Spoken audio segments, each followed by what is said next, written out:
Thank you. If only music came whenever I said good evening or good morning. That's lovely.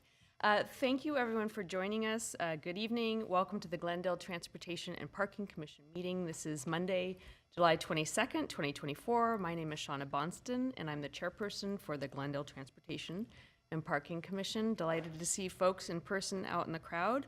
And I'd like to read the following statement. For public comments and questions during the meeting, please call 818-937-8100. City staff will be submitting these questions and comments in real time to the appropriate person during this meeting, and that's really intended for those not in the audience. With that, I'm going to call this meeting to order. It is 6:04 p.m. May we have a roll call, please? Yes. Chairperson Bonston? Present. Commissioner Lester? Here. Commissioner Amirian? Here. Commissioner Odubekian? Here. Commissioner Avakian? Here. And Student Commissioner Eubanks? Not present. Thank you. What is the next item on the agenda, please? Flag salute. Excellent.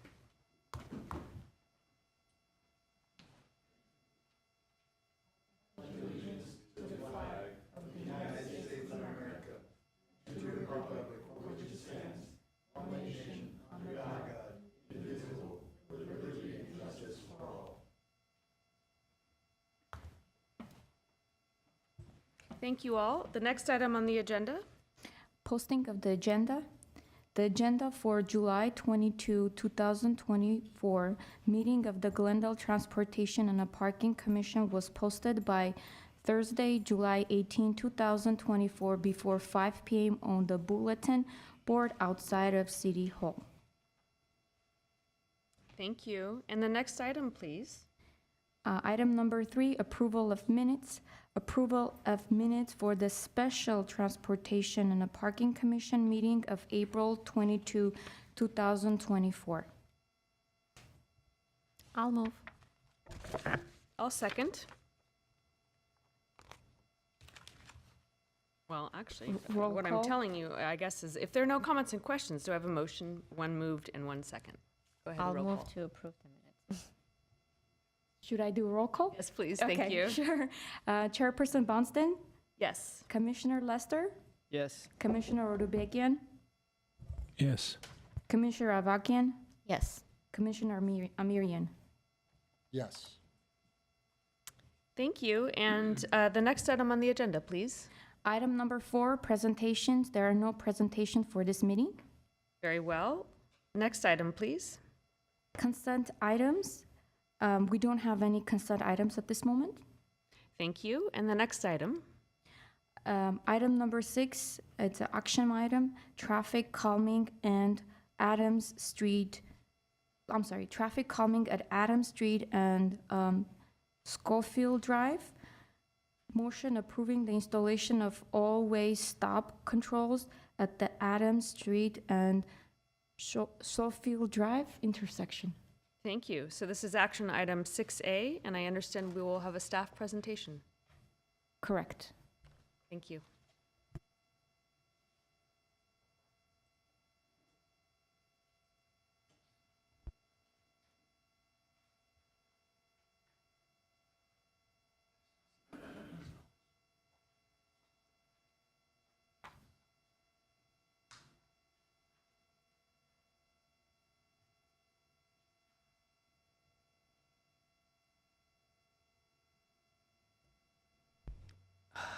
Chairperson Bonstein and members of the commission, I want to thank you for this opportunity for allowing this presentation for an all-way stop control on Adams Street and Schofield Drive. To begin, I would like to give a little background on the project. We first received requests from residents in the Adamsville area regarding their concerns about speeding on Adams Street. To give a visual representation of the requested location, we have provided a vicinity map to show the location of this segment of Adams Street. Highlighted in green are existing all-way stop controls that are located on Palmer Avenue and Stanford Drive. Additionally, photos were taken to illustrate the characteristics of the street as shown. One lane in each direction, parking on both sides, and it's in a residential neighborhood that is mostly consisting of single-family homes. And this is additional picture southbound. After receiving requests from residents, we initiated a screening evaluation to determine if the candidate street qualifies for consideration under the traffic calming program. Both criteria stated must be met. Is it a local street or neighborhood collector or community collector? It's a community collector. Is it in a residential zone? Yes. So therefore, it passes the screening evaluation for traffic calming. Staff then conducted the following studies. They conducted a 24-hour traffic speed count and volume counts, a field investigation, and applied traffic calming criteria guidelines for speed humps and all-way stop controls. Staff then began an evaluation for speed humps. To consider an installation of speed humps, it must meet the criteria stated in the graph. Our criteria such as residential district, street classification, posted speed limit, street width, etc. must be met. In this case, this street segment did not meet the required 500 feet between each intersection, so it did not satisfy the given criteria. Additionally, we coordinated with fire department and determined that Adams Street is designated as a primary emergency response route. Alternatively, speed lumps, which are speed humps with gaps in the middle, were considered, but fire department found that it would impact fire response times and therefore were not recommended. Ultimately, Adams Street did not meet all required criteria for installation of speed humps. An all-way stop evaluation was then conducted to determine if the targeted location of Adams Street and Schofield Drive qualify for all-way stop controls. There are 9 supplemental guidelines that can be met, and in the case of Adams Street and Schofield Drive, 3 of the guidelines were satisfied. It exceeded the distance between traffic controls, which is the distance between Palmer Avenue and Stanford Drive. It met the 3 collisions recorded in a 12-month period, and exceeds the minimum 30 miles per hour with an 85th percentile speed of 34 miles per hour. Following the satisfaction of the all-way stop control evaluation, a petition package was sent to an Adams Hill Neighborhood Association representative. The representative circulated the petition to the residents on the petition list and obtained 33 out of 43 signatures, which is 76.5%.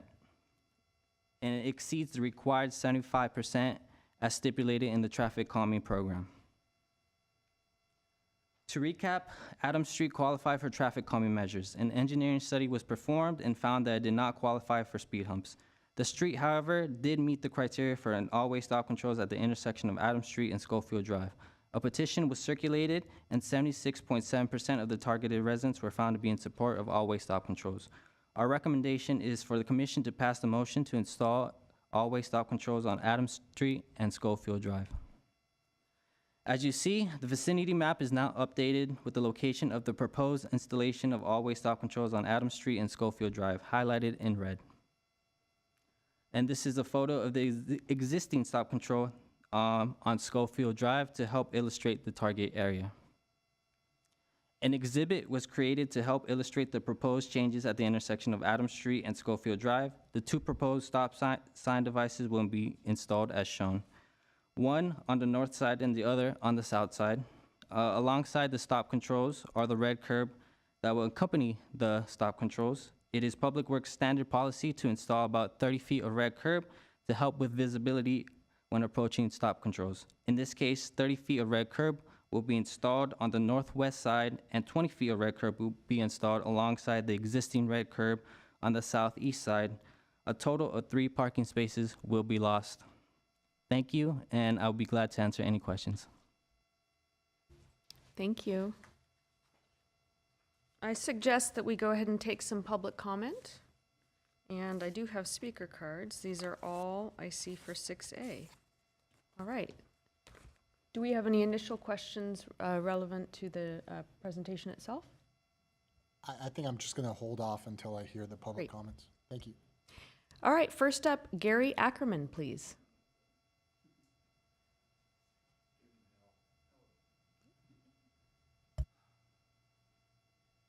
I have a handout to give a pass out, if I may.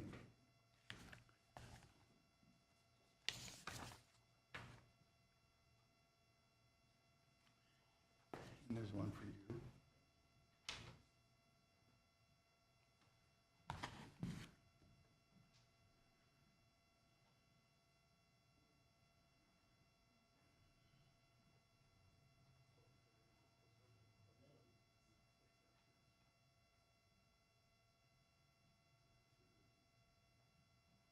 please, go ahead. I moved to Adams Hill when I was a little kid. My parents bought a house on Columbia Drive, and I lived there until I was in my early teens. Now I live at the bottom of Adams Hill on Green Street, and I've lived there 35 years.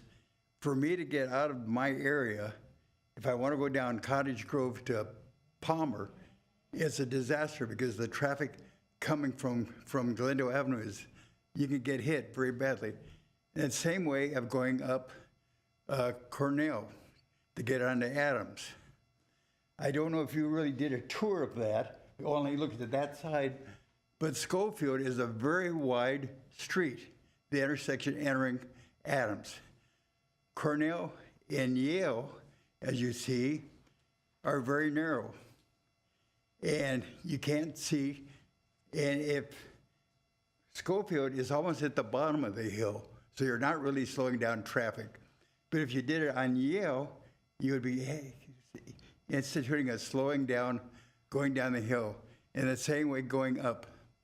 I drive a big SUV, and I can hardly see because of the cars that are blocked. And I've been hit almost several times. And I know several little ladies that live up there, and they have little cars, and they could get hit. I think you really ought to reconsider your examination of it. Maybe you only looked at that side of the hill. There's people that live on the west side of the hill that are in danger. And I think you ought to really consider that. That's all I've got to say. Any questions? Actually, I do have a question. To clarify, you don't like the proposal at all, or you don't like the location? I do not like the location. Schofield is almost at the bottom of the hill. Right. So people can race down, and then they're almost at the bottom of the hill. At Yale, if they stop at Yale, that would allow people to come out. And Schofield, they can see a big, like this. I understand. can see all of you. So your preference is at Yale? Yeah, Yale Understood. and Cornell on the other side. And I think you really ought to get in a little car and try entering on those streets onto Adams. I'm not criticizing you. I just think you need a better vision. Okay? Thank you, Anything sir. else? That's it. Thank you very Did much. my May part. I? Yes, I just have a quick question for you. Did you receive the postcards regarding this issue for you to sign off on it or anything else like No, that? I have not. You have not received anything? I have not. And you're within the vicinity? I live on Green Street. There you go. Been there Thank you so very much. 53 years. All right. That's long enough. Thank you. And how did you know to attend today? I got an email Oh, good. sent from the Adams Hill Homeowner Association. Excellent. Thank All you. right? Next speaker, Michael Sheehan.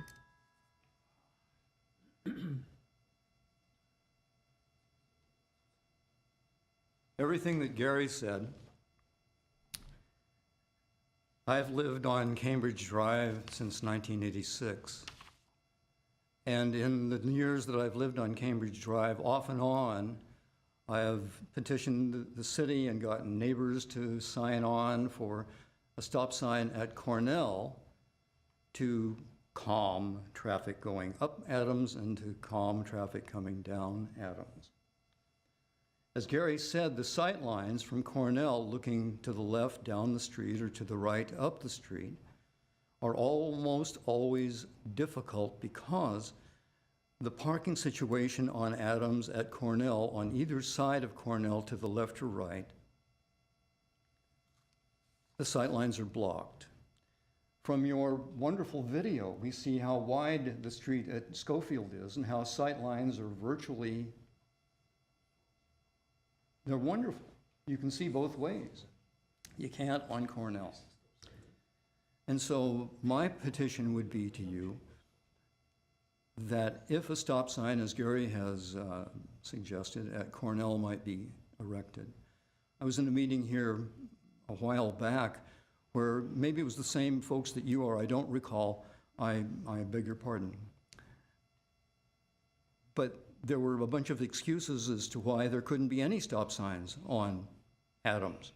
And then I said, well, could you drive over the hill down York and stop once at the Forest Lawn lot? Could you stop another time down to have another feeder street come in? Could you stop another time for a big intersection?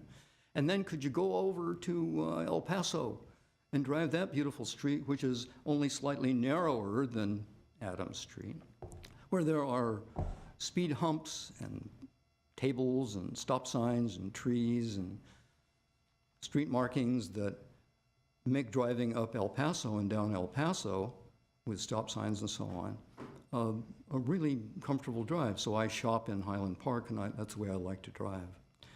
And so, without using pejoratives, the idea of a stop sign or any sort of four-way stop at Schofield and Adams is really a bad idea. Thank you, sir. Nobody wants to know why have I been so thorough? There normally are not follow-up questions. Thank you. A colloquy in this sort of situation where we all could sort of have a say. The formality of this, I get so upset with the formality because Glendale's not a big city, and a lot of us know each other. And the one thing, I forgot to say, that evidently Mr. Meek, whom is a pal of sorts, the president of the the neighborhood association, cherry-picked his petition. Nobody on my side of the hill had heard anything from Mr. Meek, if I had been on the ball, maybe I could have circulated a petition and cherry-picked on my side for Cornell. Thank you, sir. You're at time. Thank you so much. And so what I really hope is that you will listen to Gary and listen to me and others who think that the stop sign at Schofield is a bad idea. Thank you. Next up will be Stephen Meek. And I do ask if you direct your comments towards us and not staff. Thank you so much.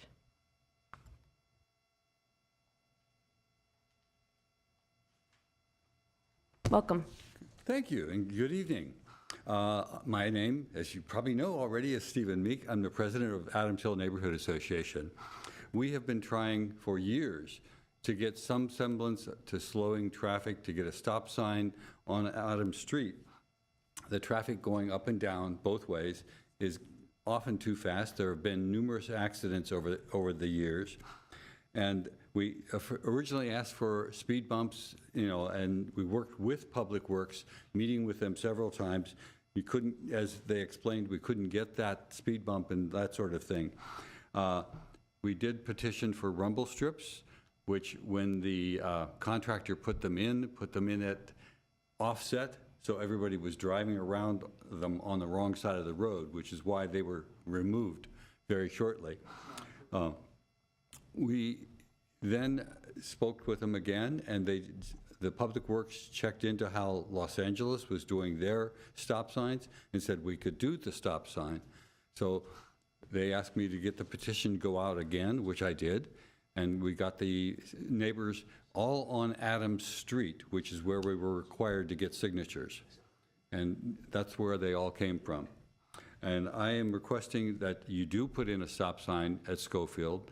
Maybe down the line, we could get another stop sign on the street at Cornell or some other place. But for now, anything we can to slow down the traffic would be very much appreciated. One other request I would make is when the stop sign, if it gets installed, we get some police presence during morning and evening rush hour to start with so people realize there is a stop sign. Otherwise, they're just going to just do what they normally do and drive up the hill and not see it.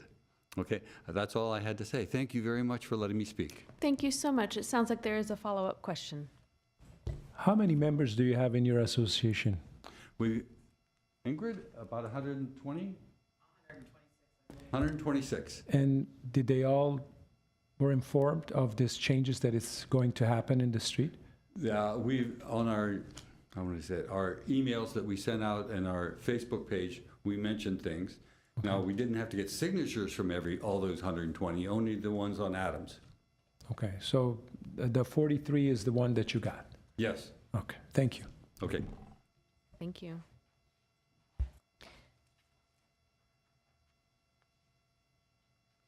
Next person is Rafiq Babakanian, and I apologize if I messed up your last name. Hello. Good evening. My name Welcome. is Rafiq Babakanian. Excellent. Thank I'm you. living 1255 South Adams Street, 2010.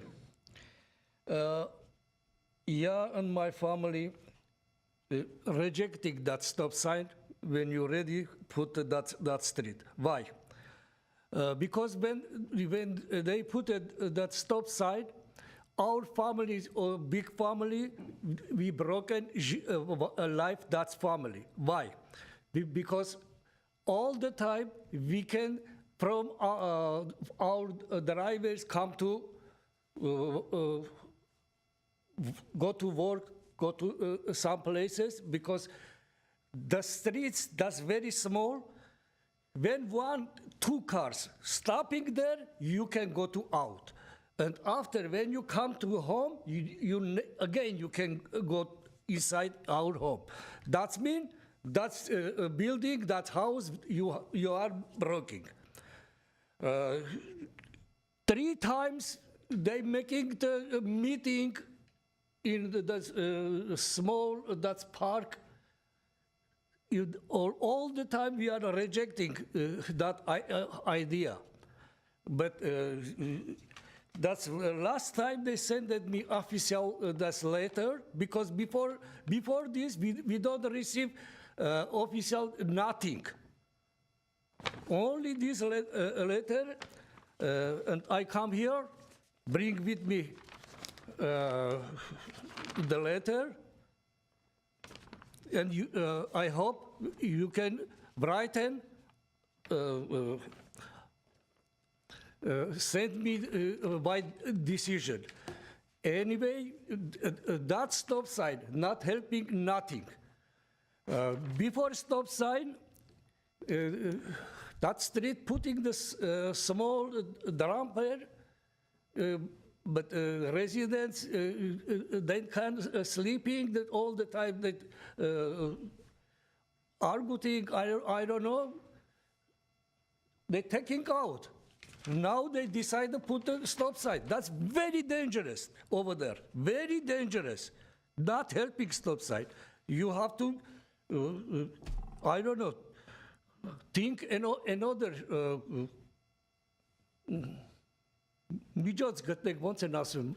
Solution. And the solution. Solution.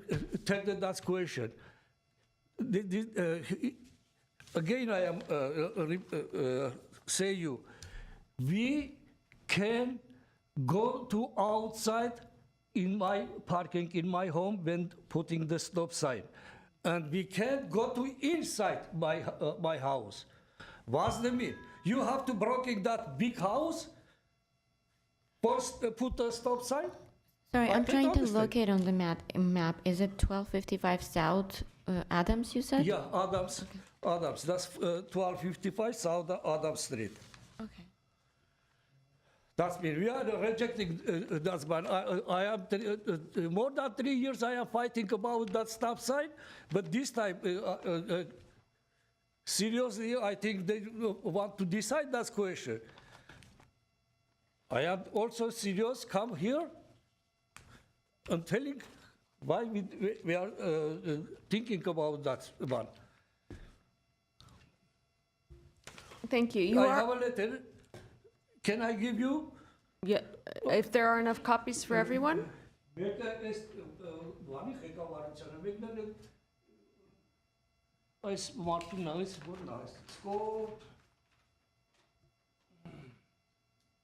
Carlos.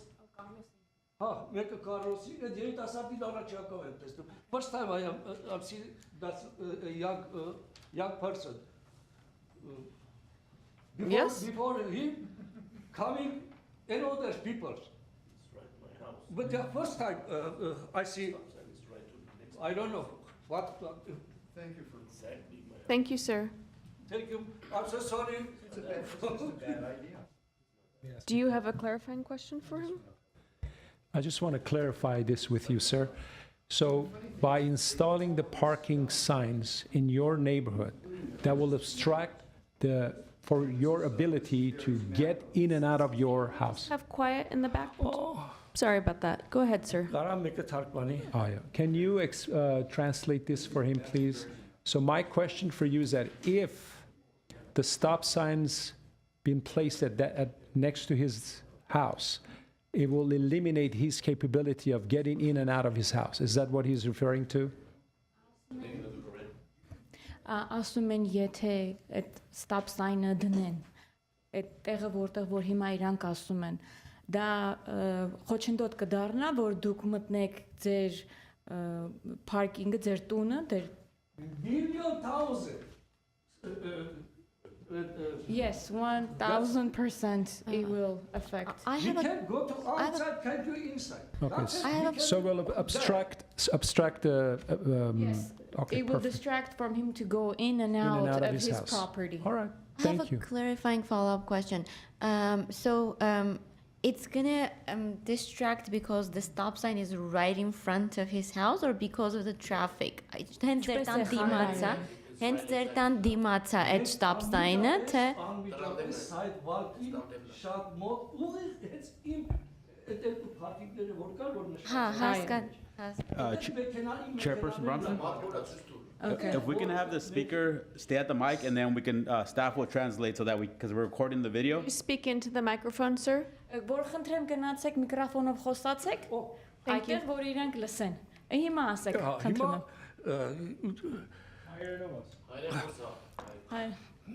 Ուրեմն stop sign-ը որ դրվեց անմիջապես իմ տան դիմացն ա լինում։ Հələ մի բաներ ներս ա գնում։ Եթե համեմատեմ իմ մյուս հարևանիս բանի հետ, ամբողջությամբ իմ տարածքի մեջ է, որ sense side walk-ով նայում ես, իմ տարածքի մեջ է։ Այդտեղ մի հատ մեքենա կանգնում է, որ թեկվի Scorpio-ը դեի։ Մենք այդտեղից դժվարանում ենք արդեն դուրս գանք։ Երեխեքից մեկը պետք է փողոցը կանգնի ձեռով անանի, որ ասենք մի քիչ շտապում ես, որ կարողանաս դուրս գնաս։ Հիմա եթե երկու մեքենա կանգնեց, մենք այդտեղից դուրս չենք գա, մանավանդ այդ ճանապարհի եզրերին մեքենա է կանգնած, լրիվ տեսադաշտը փակա։ Այդ stop sign-ը լրիվ այդ մեր տանիքի մահացու է դա։ Խնդրում եմ բառացի թարգմանեք, իմ նամակին էլ գրավոր թող պատասխանեն իրանք։ I have another question. Խոչընդոտելու եմ ես այդ stop sign-ը։ Thank you, sir. We did have 3 minutes. I want to honor to understand there's a lot to translate. So I just wanted to stop for those that don't speak Armenian. Could you go ahead and Yes, translate yes. what we've heard he so said- far? Thank you. So he said the fact that you guys are installing the location of the stop sign, first of all, the two parking spots that was mentioned during the presentation that will be lost, that's where his cars are parking right now. So the fact removing those cars, his cars going in and out of his driveway will affect, because that's 2 car spaces that are gonna make a right into Saul Field. That's where if 2 cars are parked there, then he won't be able to make a right, or to leave his property off of that driveway. So that is gonna affect him of his mobility to go in and out of the driveway. Thank you. I'm so sorry, one question also. Ներողություն եմ խնդրում։ Այդ երկու parking այդ space-ները որ պետք է համի, դեռ դրանք իմ տարածքի մեջ են։ Եթե երկրորդ մեքենան կանգնում է, երկրորդ մեքենայի պոչը իմ drive-ի մեջն է։ Stop sign-ն անգամ այդ երկու մեքենան որ այդ stop sign դեմը կանգնես, մենք չենք կարա դուրս գանք։ Բառացի դուրս չենք Right. կարող։ He's saying that if a car parks at the 2 parking spots right now, one of the second car back kind of encroaches into his driveway apron, so he's not able to come out of his driveway clearly, because the second car that is being parked right now is actually the back encroaching into his driveway apron. So there's no clear. I have a question, if I may. So he basically, I understand the problem is the location, but he, as a neighborhood resident, doesn't have a problem installing a stop sign somewhere on Adams Street to slow down the traffic. But the problem is that exact location that's right in front of the house, correct? Ձեր խնդրեմը այն է, որ հենց տեղը stop sign-ի տեղը, բայց դուք խնդրեմ չունեք, չէ, Adams փողոցի վրա որևիցե միտեղ stop sign դնենք, բայց ձեր խնդրեմը հենց Այդտեղից դնեն, որտեղ ուզում են դնեն, եթե հարմար կլինի որևէ մեկին չի խանգարի, բայց այդտեղ անգամ այդ նորից եմ կրկնում, այդ երկու մեքենաների կանգառների համար փոքր է այդքան տեղը։ Դուք պատկերացրեք, որ ստոպ սայնները դրվի էլի իմ տարածքի մեջ ա գնում։ Ու ես լրիվ մեկուսացվում եմ, կտրվում եմ, ես չեմ կարողա դուրս գամ հասկացանք, բայց ամբողջ խնդիրը։ Այդ հասկացանք, բայց որպես այդ տարածքի բնակիչ դուք կարծում եք, որ Ադամս փողոցի վրա traffic-ը քչացնելը, այսինքն slow down անելը ճիշտ գաղափար է, չէ՞։ Իհարկե ճիշտ է, բայց միջոցներ պետք է գտնեք ուրիշ։ Այլ եմ կրկնում, բերեցին են point of փոքր order. բաները դրեցին, մարդիկ բողոքեցին, որ մեքենաները գնում են գիշերը ձայն այլում։ Այնքան մեքենա է գնում եւ անել արագ։ Ես կողմ եմ, որ կարգավորվի այդ փողոցի We're going to տրաֆիկը։ have to stop the back and forth, or at least and clarify what was just said for everyone else, please. Yes, thank you so much. And So if you he- can also translate Commissioner Avakian's question, Yes, please. please. Yes, so So Commissioner. before we get started, just so point of order, so the city does provide translation service as requested. So if a speaker does want translation services, it's typically done by a certified translator, which at the city council meetings, we do have that. And if it is requested, we extend the time, we double the time for the public comment. Obviously, for today's, we do have staff who can translate, but just, I want to advise the commission that this is not, she's not a certified, she happens to speak the language, but she is not a certified translator. So just for a point of order. Thank you very much. So should I continue? Yes, please. Okay, Just all right. if you could translate the question and the answer, and we'll go ahead and So the question conclude. of Commissioner Avakian was, are you opposed to the stop sign being installed on Adams Street? Or is it just the location of that stop sign? He did say that he's not opposed to the stop sign because it will slow down the traffic on Adams, but he's opposed to the location because it blocks him going in and out of his driveway. So it's strictly location problem and not a stop sign. He is for installation of a stop sign on Adams on another location, whichever that may be. Thank you.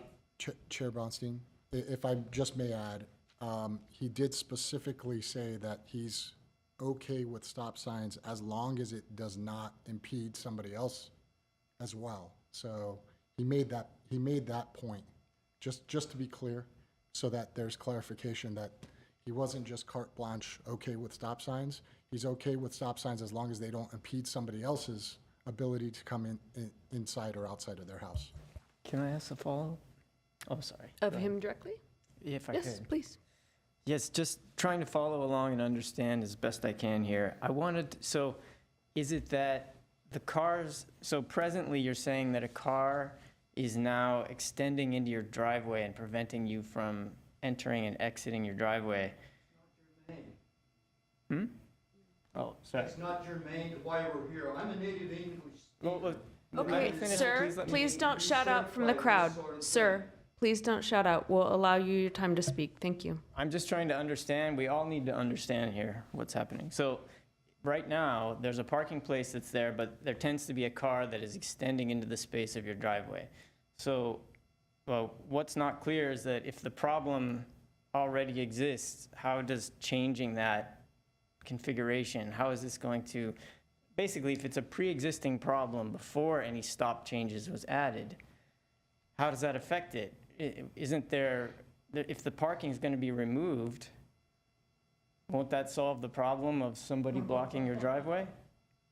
Ուրեմն հարցը այնպես էր, որ հիմա հենց այս պահին պրոբլեմ այն է, երբ որ երկու հատ ավտո կանգնում են, երկրորդ ավտոյի հետևի մասը դուրս է մնում, գալիս է ձեր driveway-ը block է անում։ Իսկ եթե մենք stop sign դնենք, այդ ժամանակ այդ երկու հատ տեղը դուրս է գալիս, այսինքն ոչ մի ավտո չի կանգնելու այդտեղ։ Այդ ժամանակ արդյոք ձեր խնդիրը չի լուծվում, եթե մենք դնենք stop sign, կարմիր գույն գծենք բորդյուրը, այո, եւ ոչ մի ավտո չի կանգնի։ Այդ ժամանակ ձեր խնդրը արդյոք չի լուծվում։ Ինչն է ձեր խնդրը այդ ժամանակ։ Հիմա ես հանգամանորեն բացատրեմ ես ձեզ։ Այդ փողոցի պատմությունը նախ պետք է ուսումնասիրեն, որովհետև freeway-ի exit-ները որ բացեցին, այդ փողոցի տրաֆիկը կտրուկ մեծացավ եւ այդ խնդիրները բնականաբար առաջացան։ Դրանց լուծման շատ ճանապարհներ կա։ Պետք է որևէ բնակչի չխանգարեն, որովհետև թող դամբեր դնեն, թող սայներ դնեն, որ թիքետ տան, ես չգիտեմ ինչ ուզում են անեն։ Եթե անգամ այդտեղ կարմիր գույնել ներկեն, միևնույնն է, ինձ խանգարելու է, ես չեմ կարա դուրս գամ, ներս մտնեմ։ Չեն չի լինի, դա կամ չունի։ Ես այդ երկու պարքինգի համար չեմ կռիվանում։ Բայց ես դա ասում եմ ձեզ, այդ օրինակը բերում եմ, որ այնքան փոքր է այդ տարածքը, որ իմ ընտանիքիս անդամները մեծ է իմ ընտանիքս։ Ամեն մեկ աշխատանքի է գնում, 3-4 հատ մեքենա է դուրս գալիս։ Մի անգամից այս պարագայում էլ մինչև մեկը դուրս է գալիս, երիտասարդ աղջիկներ են գործի են գնում։ Պետք է փողոցում մեկը կանգնի ձեռքով անի, որ խնդրի մեկը ճանապարհ տա, որ արագ դուրս գան գնան աշխատանքի դասի հասնեն, չուշանան։ Հիմա ինչ է ստացվում։ Այդ ստոպ սայնի համար իմ ամբողջ մի տարի պետք է ոչնչացվի դրա համար։ Can we pause there I can't understand. for a translation, You please? killed all the family Միհատ from սպասեք, the one stop sign. ներողություն։ I can't understand. Ներողություն, միած սպասեք, ես թողեք թարգմանեմ իրան, որովհետև շատ բաներ եք ասում, չեմ կարողանում հասցնեմ, ու ես փորձում եմ իմ լավագույնս։ All right, I'll do my Thank you. best to Okay, translate. thank you, sir. Go Because ahead. he did say a lot of things, so I'll try to Right. my best to translate. He's saying due to the history of the street, throughout the years, the traffic has increased dramatically. Therefore, even with the removal of the two parking spaces being red, now because due to the heavy traffic, a lot of cars are using that intersection.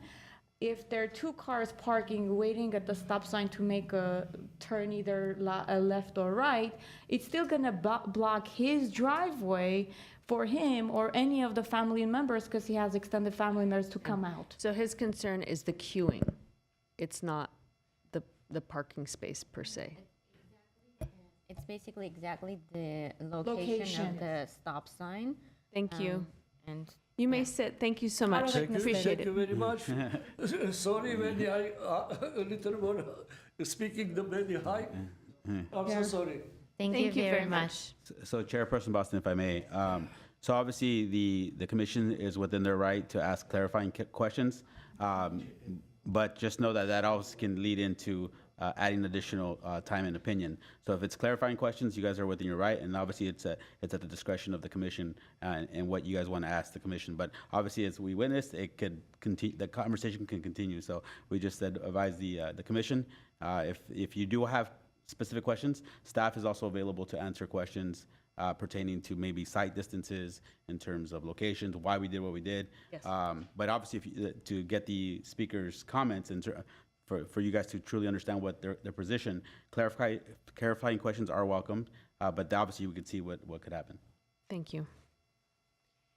Do we have any additional speakers here? Yes, Or calling Yes. in? I actually have a phone call. Excellent. All right. And then I have two letters that I'll summarize and read Okay, following great. the speaker. Thank you very much. So I'll answer the call. Mary Baldwin? Mary?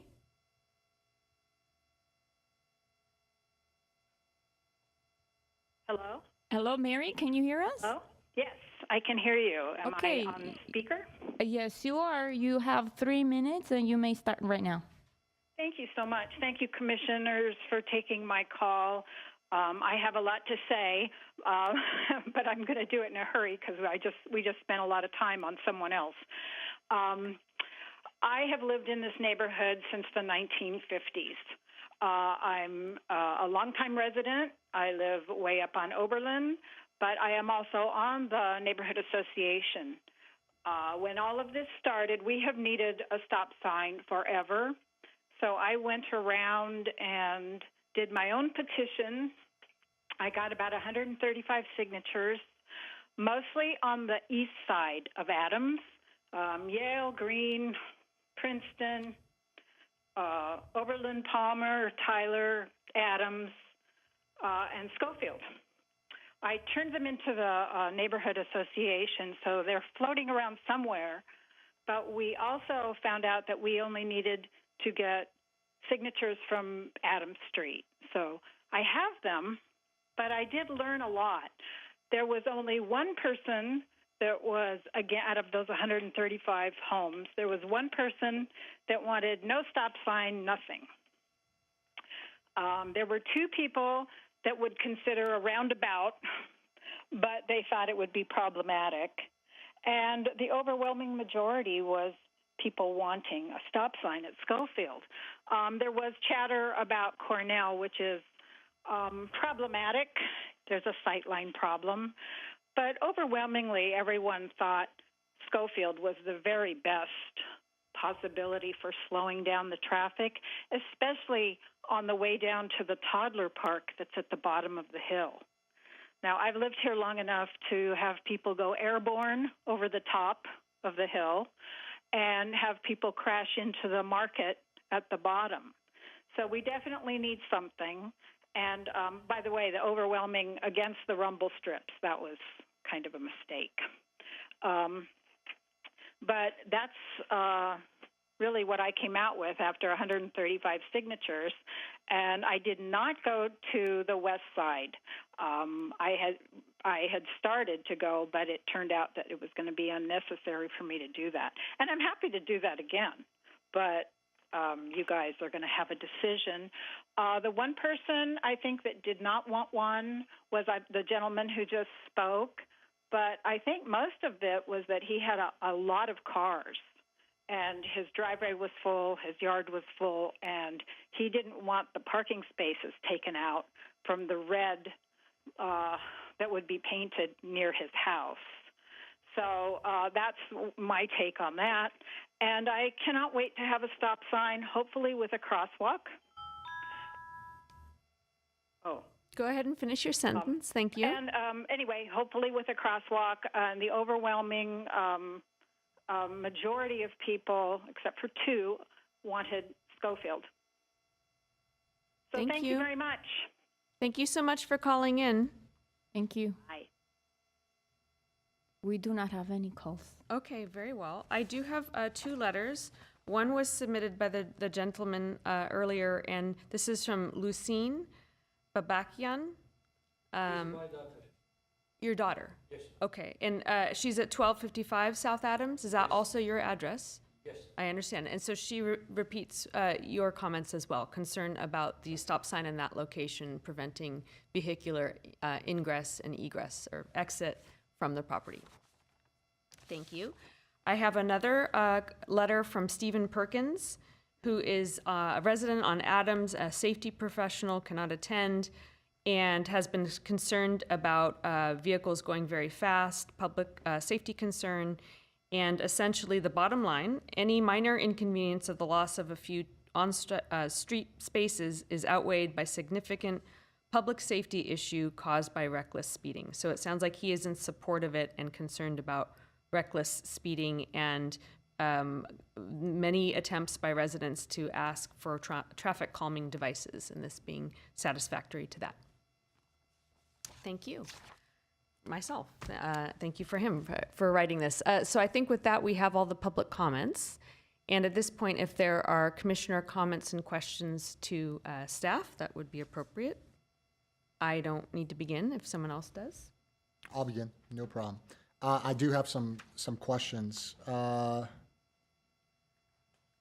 pictures that you took, what time of day were those pictures taken? So those pictures were taken in the afternoon. So around maybe 3, 4 o'clock in the afternoon. Okay.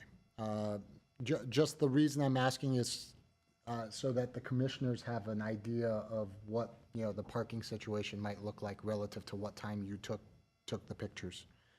So I would imagine that parking is most desired there, before 8 a.m. and after 4 or 5 p.m. and then on weekends? Yes, correct. Do you have any pictures of the street during those peak parking times? At the moment, no.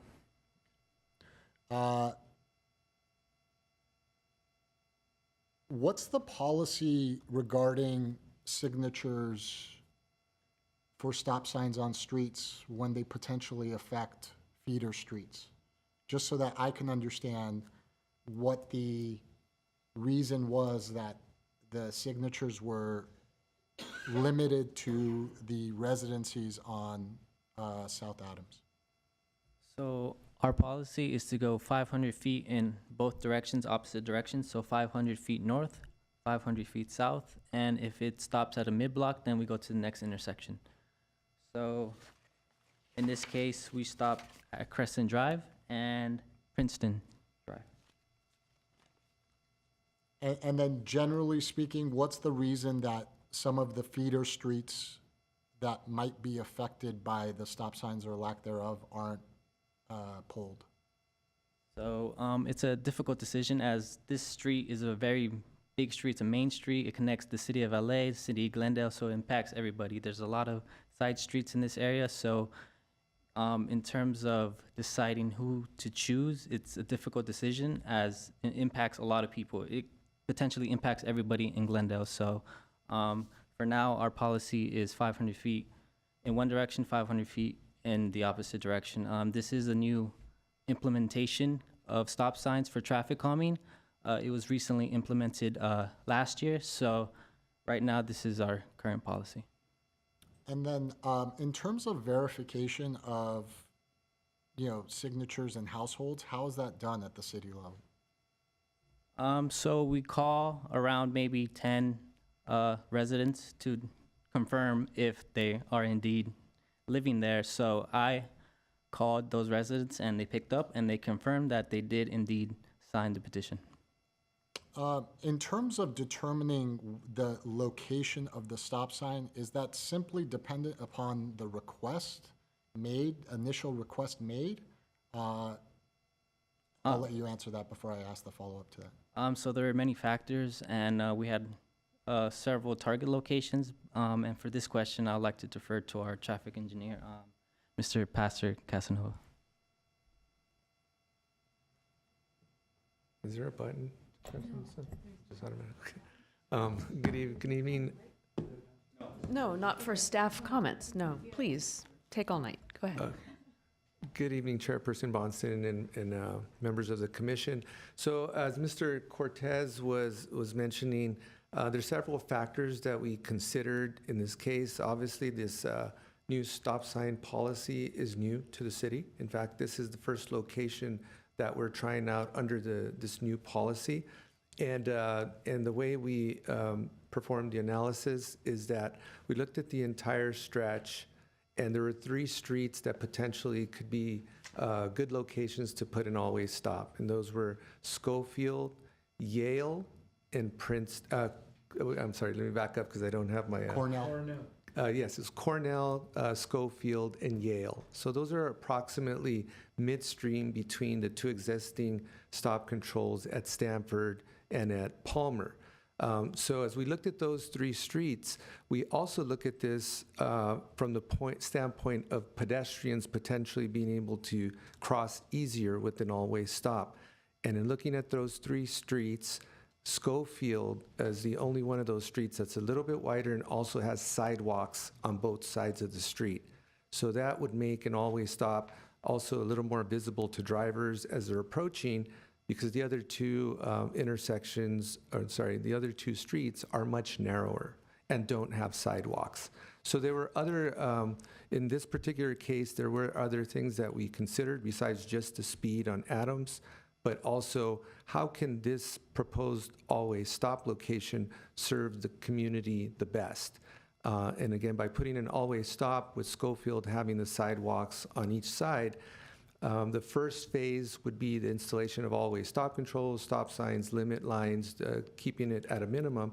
And in the future, that would allow opportunity for a capital project to come in and put in high visibility crosswalks and curb ramps to facilitate those pedestrian crossings. So a lot was involved, and at the conclusion that, again, that's how the Schofield intersection was selected. So just so that I understand and clearly, so Yale and Cornell were considered, but the deciding factor was the pedestrian walkability? Yes, that it would have a additional benefit to make an always stop at Schofield because of the pedestrian benefit, and also the width of the street would tend to make the intersection wider and more visible to vehicles on Adams Street. Because on the narrow streets, that means it's a little constrained, and to the eye, it's a little bit easier to miss the stop sign. And so when you do the speed, because I noticed some of the questions, some of the standards that you have asked. So when you do the speed, I believe one of the prevailing conditions that needed to be satisfied was that the 85th percentile speed meets or exceeds speed threshold of 30 miles per hour. So when that's done, you're basically taking both the downhill and the uphill speeds and then averaging them out? Yes, Commissioner Marion, that's correct. And so if you have the information separately, so like you can tell me, for example, the downhill speed exceeds, some percentile at a certain speed, and the uphill speeds, are a different speed, I imagine? Yes, that's correct. We don't necessarily have that information available tonight, but it is available, yes, on the traffic count information. And do you think that information would have been any different at either of the other two stop signs, Yale or at either of the other two intersections, Yale or Cornell? Since you guys didn't do the speed there because you had made the decision that Schofield was the ideal intersection. Right, and I don't have the information on specifically where that speed volume data was gathered. I know it was midstream. I can't tell you that it was near Schofield or nearer to Yale. Oh, okay. So, yeah, we would have to look at the precise location. I don't have that information with us tonight. I have just one more. The collisions that you mentioned, 3 collisions in a 12-month period, do you have the details regarding those collisions in terms of, a summary of what type of collision they were and where those collisions were? No, we don't have that information available tonight. However, the 3 collisions would be 3 collisions that would be correctable by installation of an always stop. So examples would be a right angle collision, meaning somebody's exiting from Schofield and gets T-boned by another car. That would be a right angle. But other collisions that may be, for example, side swiping a parked vehicle would not be considered. So it would be accidents that are correctable by installation of an always stop. And since that Schofield was identified as the street that you were going to, potentially put the stop signs around on South Adams, no collision data was looked at for any of the other streets up or down the stream, correct? Not for the traffic calming purpose, no, but previously there were always stop studies conducted under the regular manual on uniform traffic control devices standards and warrants, which is the MUTCD that they call it. Those locations that were studied were Schofield, Princeton, and Yale. And neither of them had qualified under MUTCD. But in direct answer to your question, we did not compare the collision information to Yale and Princeton. Got it. Thank you. Yeah. Thank you, Chair. Just a quick question. Did staff consider any other traffic calming methods other than stop sign, like maybe bombs or any other methods? Yes, thank you, Commissioner Avagian. The history of traffic calming on Adams is extensive, but the answer is yes. So currently on Adams Street, there are existing traffic calming measures. So on the street, and you'll see from the pictures that there are white edge lines that are painted along the parking stalls, and those have a tendency to visually narrow the lanes for drivers and try to slow them down, try to encourage them to comply to the speed limit. There's also existing speed radar signs that tells you your speed, the change in the speed that you're going out, again, to encourage that compliance.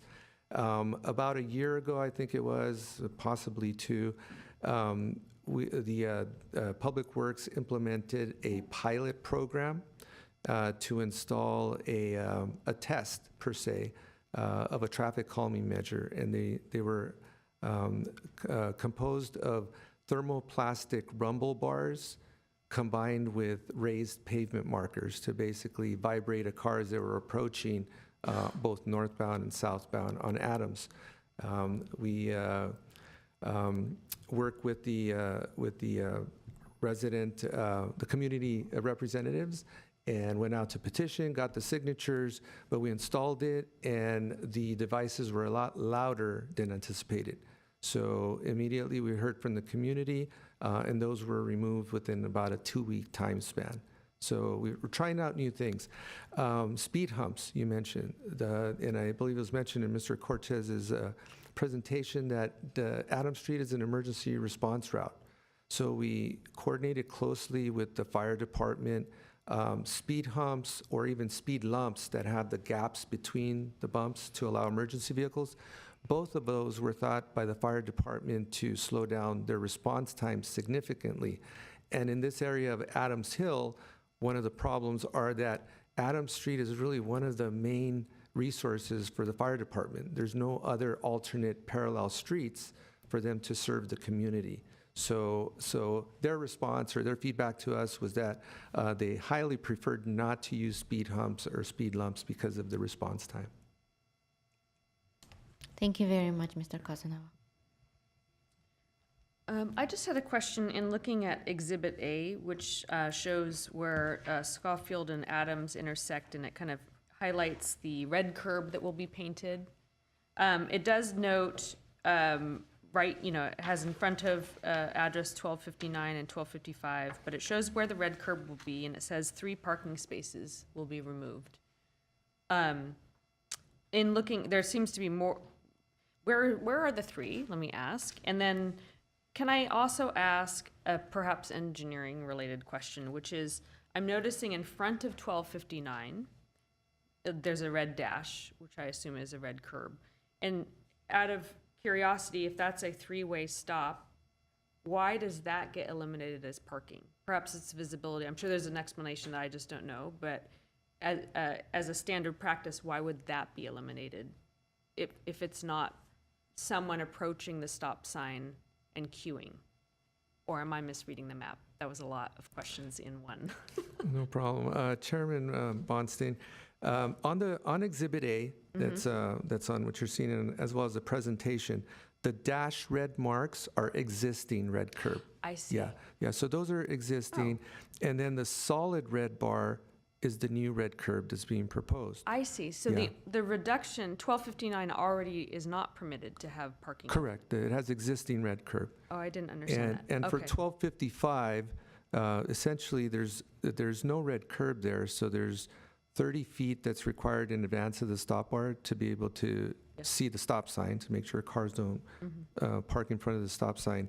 And so it's a total of 30 feet that's being installed. That is proposed in front of 1255.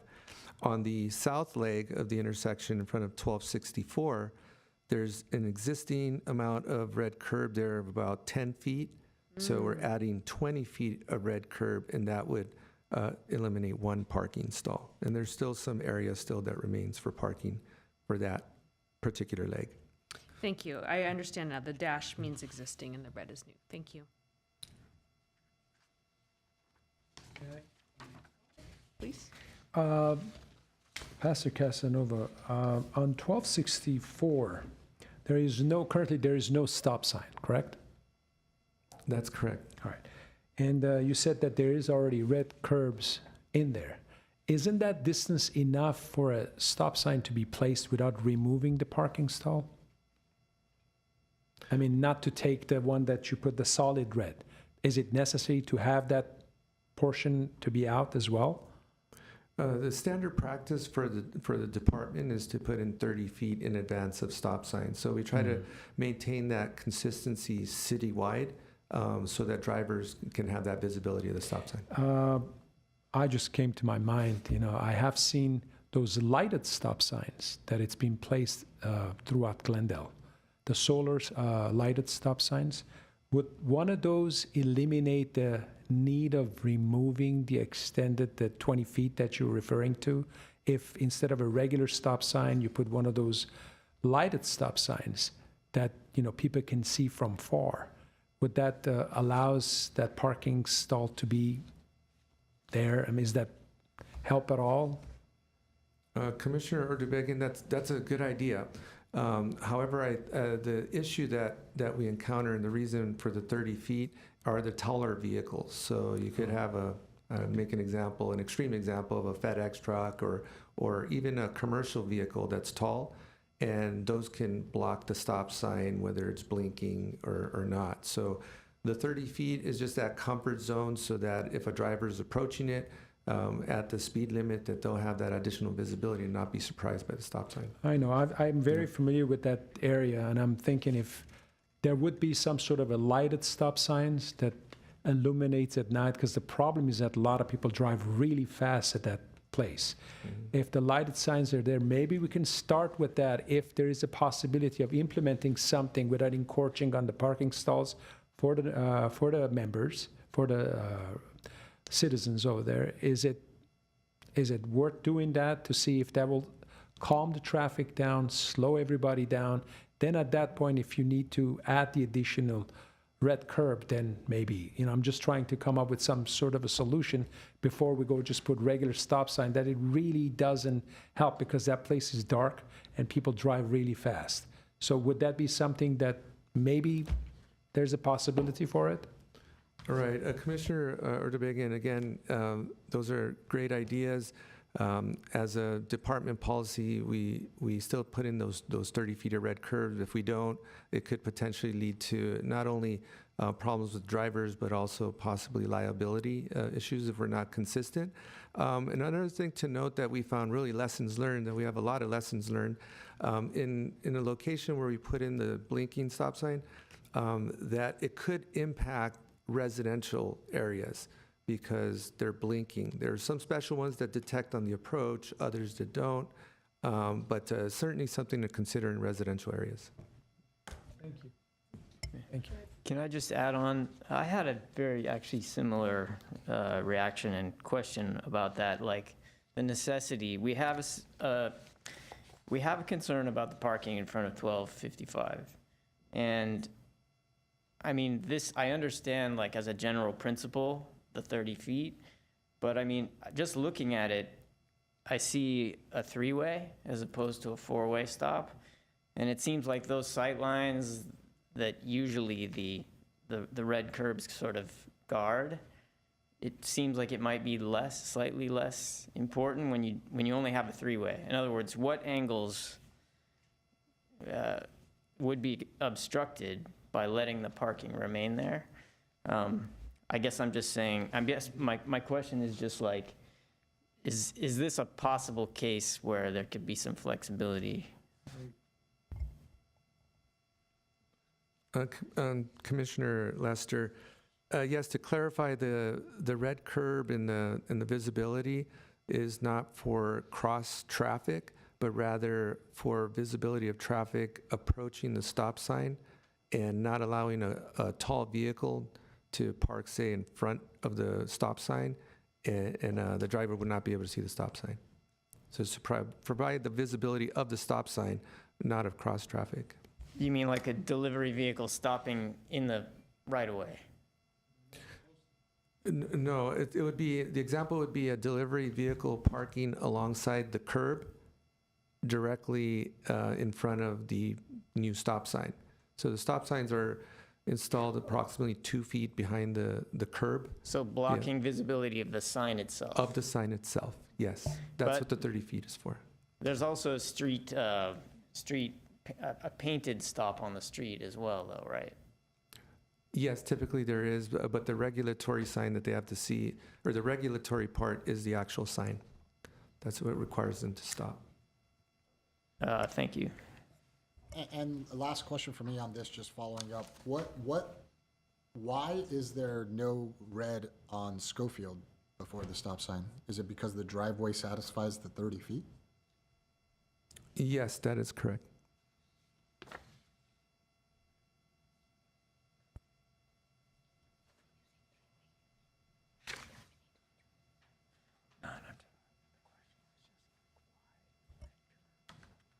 One last question. In terms of the fire department, at what point are they consulted during this process in order to get their perspective on this, the viability of stop signs versus speed bumps?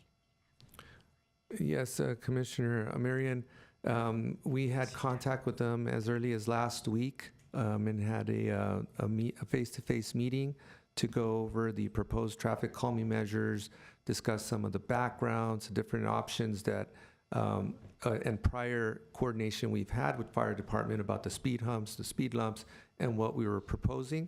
And that information was coordinated internally in fire department with the fire chief as well as their deputy chief, and we received concurrence regarding the stop sign. And just so that I understand, what was the reason why the speed lumps weren't viable here? Yeah, generally that even the speed lumps don't accommodate all of their vehicles because they have different sizes, right? And ultimately, it would still impact their response time. And the significance is there's no parallel routes in this area. Got it. Yeah. Thank you. One last question, I'm sorry. Our main mission here basically is to slow down the traffic on Adams Street. Is there any other intersection that's been considered to put a stop sign instead of this specific one? Yes, there were 3 locations that were considered, which was Schofield, Cornell, and Yale. No, besides this interspecific one, but rather a stop on Adams Street, but other intersection, but not the Schofield, Yale, and Adams one, but another one. And no, not in the street segment, no.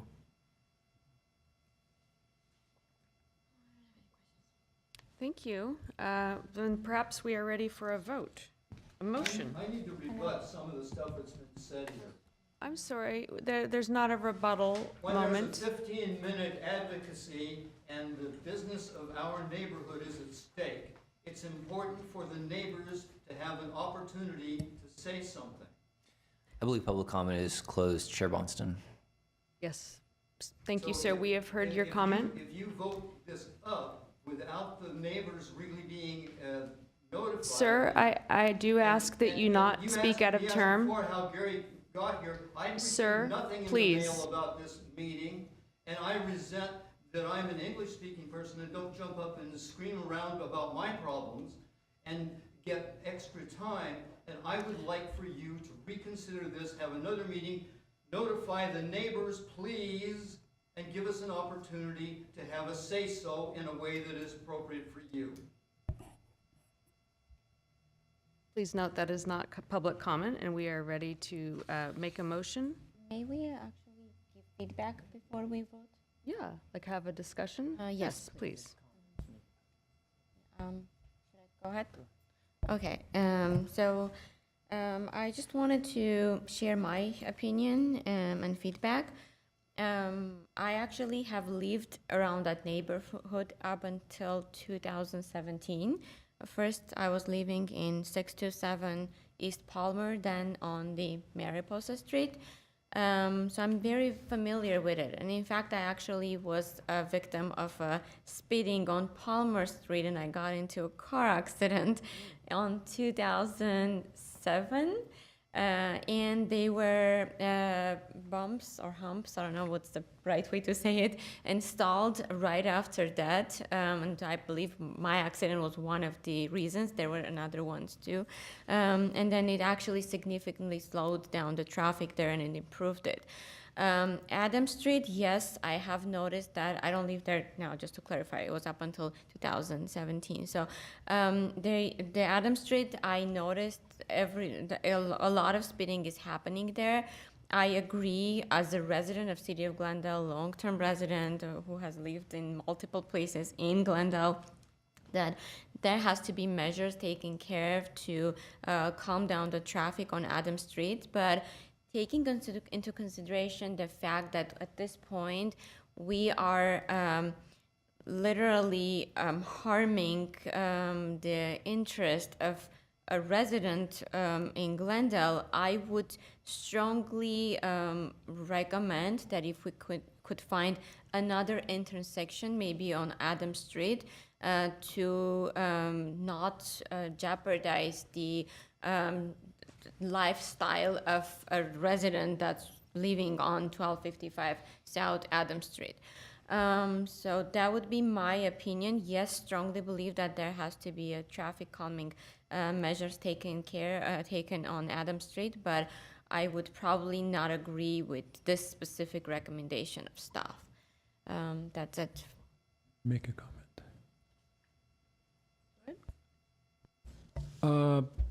I want to, again, going back to the city outreach, I agree with our resident. People do not get this information, so they get blindsided. I honestly think, and I want to second Ms. Avakian's, Commissioner Avakian's, we do need to listen to our constituents. We need to listen to see what are their concerns and if there's any other alternatives before we move on something that it could cause problems and harms to our residents, and they will not be happy, and then we have to go there and take it all out. Just extra money that it's not need to be spent at this time, without getting their opinions first and find out exactly what is it that we can do, work together, come together and work together to see if there is a solution that we can implement, maybe stop signs some other places, maybe put this lighted stop signs, and ask the residents if this is something viable that they can, relate to, instead of just putting something that affects our residents here right now. And I honestly think at this time I cannot go without seeing the public outreach to be done fully, because this is a permanent change. So we need to be able to reach out to every one of our residents to find out exactly what their feeling is about these changes, and then go from there. So I am not for this as well at this time. Hopefully get another solution. Thank you. I'll just say, I'd like to observe that we very much are hearing public comment and have been hearing public comment. We've had letters, we've had people coming and speaking, and I assure you that our ears are open. We're listening to all of your comments with an open mind as best we can. This is the kind of situation where the disagreement tends to be within the community, and within the community you have different interests. So some of you have different preferences than others. So up here, it's a difficult situation because our duty here is to look for what is in the common good and what helps the most people. It's the greatest good. It's difficult, and I understand that it's impossible to please everybody perfectly in cases like this. But these streets are our public realm. Everyone has a stake in it. Everyone should have a say in it. I think with this case in particular, I was here in the last time it came through, and I remember wishing that we could go straight to stop signs and not do the rumble strips because I thought it was going to be noisy. So I'm glad that there's one thing tonight. There is no controversy, and that is we need a stop sign at Adams. No one's arguing against that I can see. And so from my perspective, what I see here is city staff has not come to this recommendation for nothing. The reason that there aren't lumps is because of emergency services. That's why they're not there. The rumble strips, too loud. So it's a stop sign. In terms of why is it Schofield, not Yale, not Cornell, it's because to have a crosswalk, you need a sidewalk that leads to it. This is a place where families live. People walk here as well as drive. So for that reason, Schofield is the best location for this stop. As I said, it would be great to find a way to work around this issue with these parking places. But I would say that for my part, I'm in full favor of this. I think it's in the greatest good of the community. We have 76% of the people, 76% They're not all here speaking, but they did make their will known. So I think we need to keep that in mind, and I think we should go ahead with this and approve it. Thanks. Thank you. Go ahead. Yeah, in general, what I would love is that any information that's being used to support a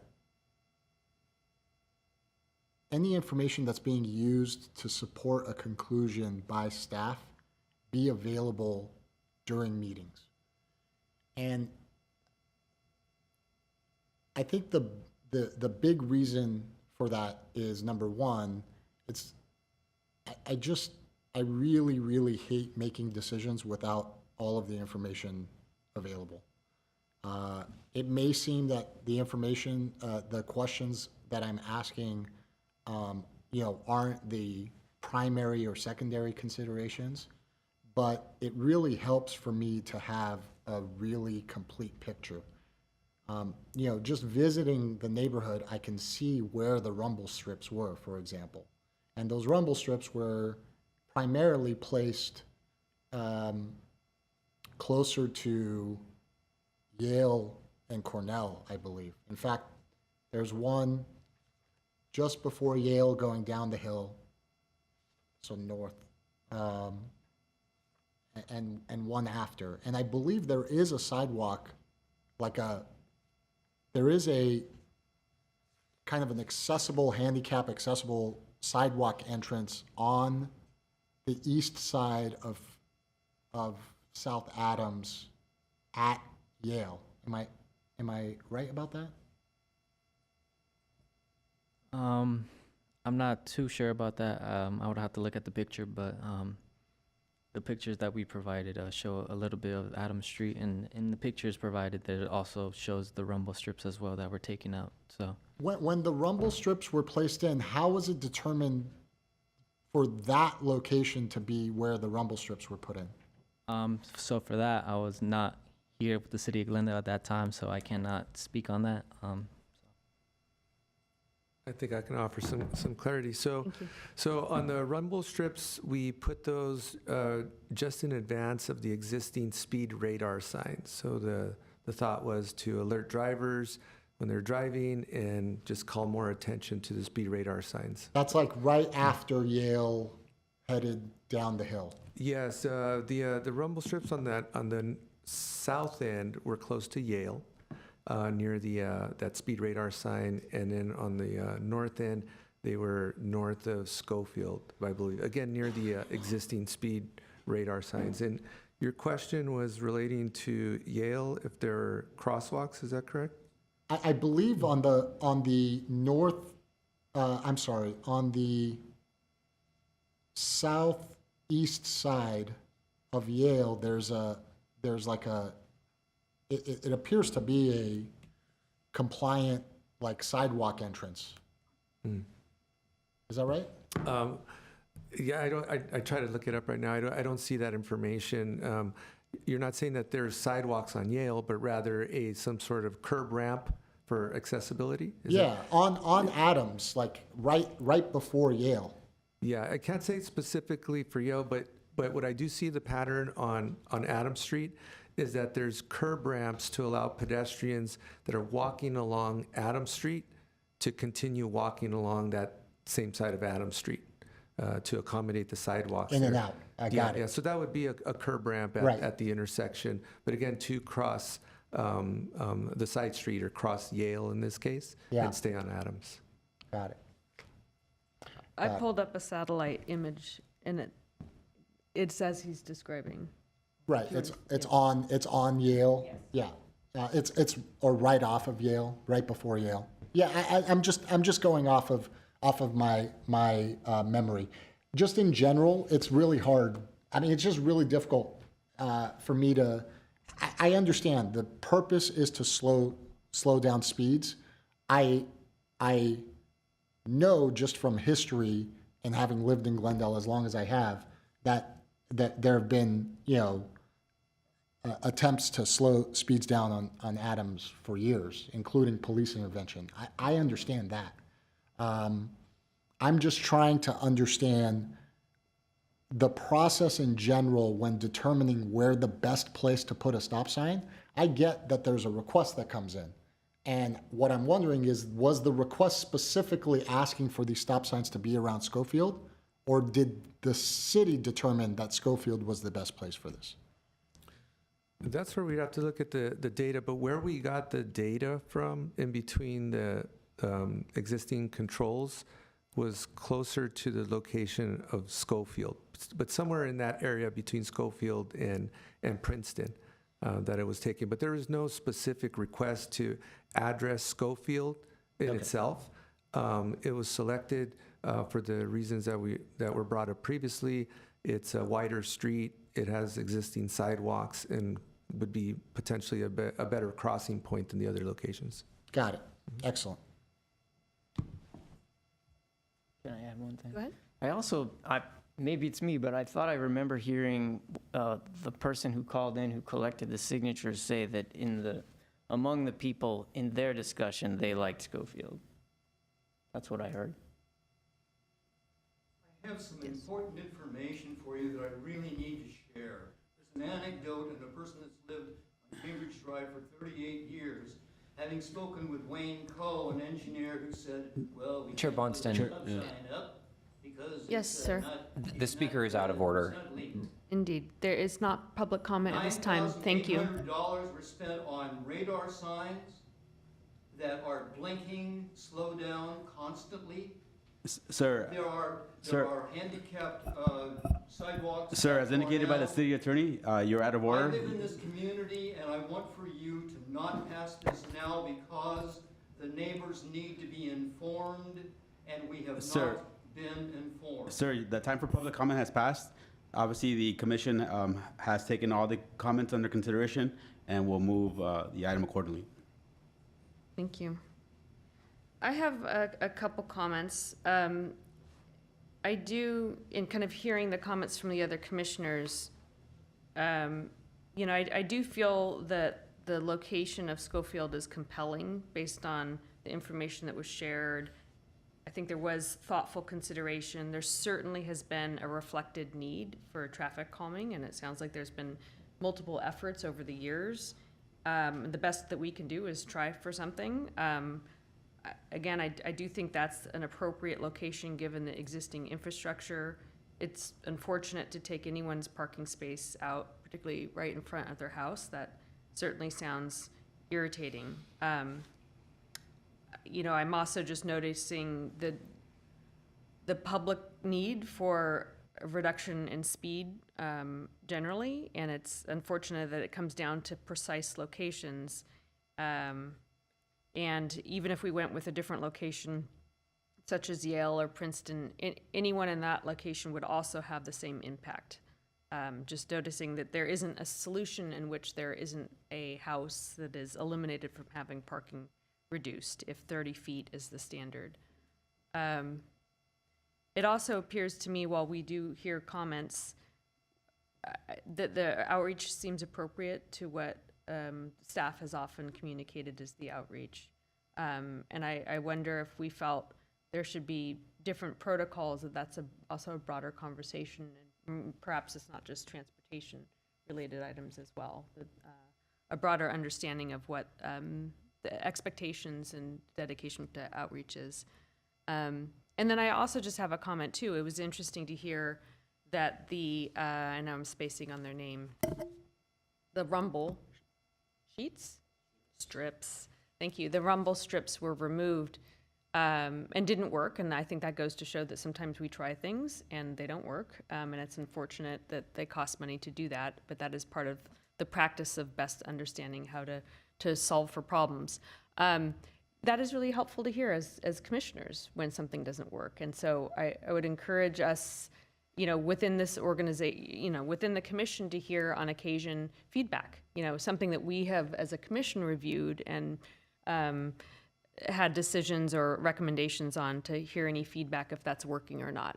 That is especially helpful. And I do also just commend the addition to the traffic calming measures. So I know that we have traffic calming and we have a toolkit that goes with it. I always wish that we saw tree planting as an additional toolkit that was really taken seriously as an important traffic calming measure that, while it's not adding the type of infrastructure that we're seeing, is also something that's proven to be traffic calming. So I appreciate the broadening of those types of measures that we can all look at when problem solving. So those are some of my comments, and we may be ready for a vote. Would anyone like to make a motion?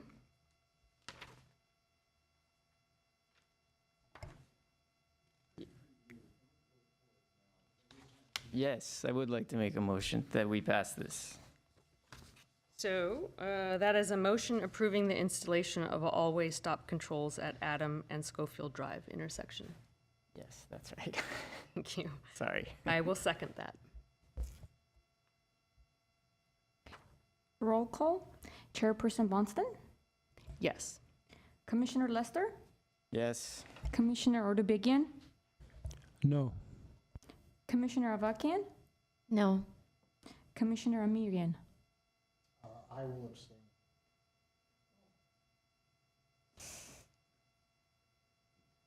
If the city attorney could provide some point of order in terms of how we move with this item? The item does not pass as a majority did not support the motion. As the item proceeds, I will look at whether it will come back or whether it's defeated by the 2-2 vote. And I will report back to the commission during this session. Are we allowed to possibly make another motion asking staff to go back and come up with another proposal, or? So the commission can provide staff direction, but that would not require a motion. It would just be commission comments and direction to staff. Okay, well, if I may, I would really, really like to see staff coming back with a recommendation of installing traffic calming measure, particularly a stop sign, but on another intersection, rather Yale, Adams, and Schofield, but another intersection, please. So that's would be my ask from the staff. Thank you. Okay. Next item, please. Chair Bonston, just as a point of clarification on my earlier comment, because it's a 2-2 vote, the item does not pass at this time. Understood. I was trying to look up, and sorry for the random point, the abstention, does that change anything? No, it does not. There were not 3 members voting in the majority, so the item does not pass. It's not my understanding that there was no substitute motion offered in lieu of the motion or taking precedence over the motion.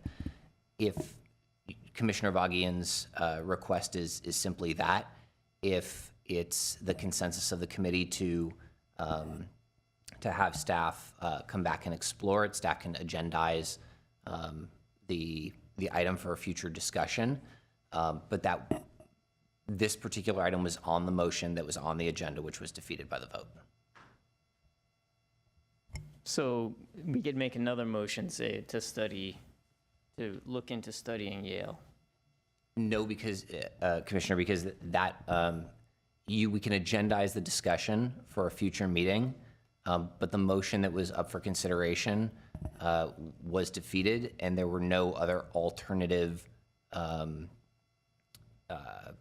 measures proposed. So if it's the commission's request to bring back the item for a further discussion, that can be agendized at a future meeting.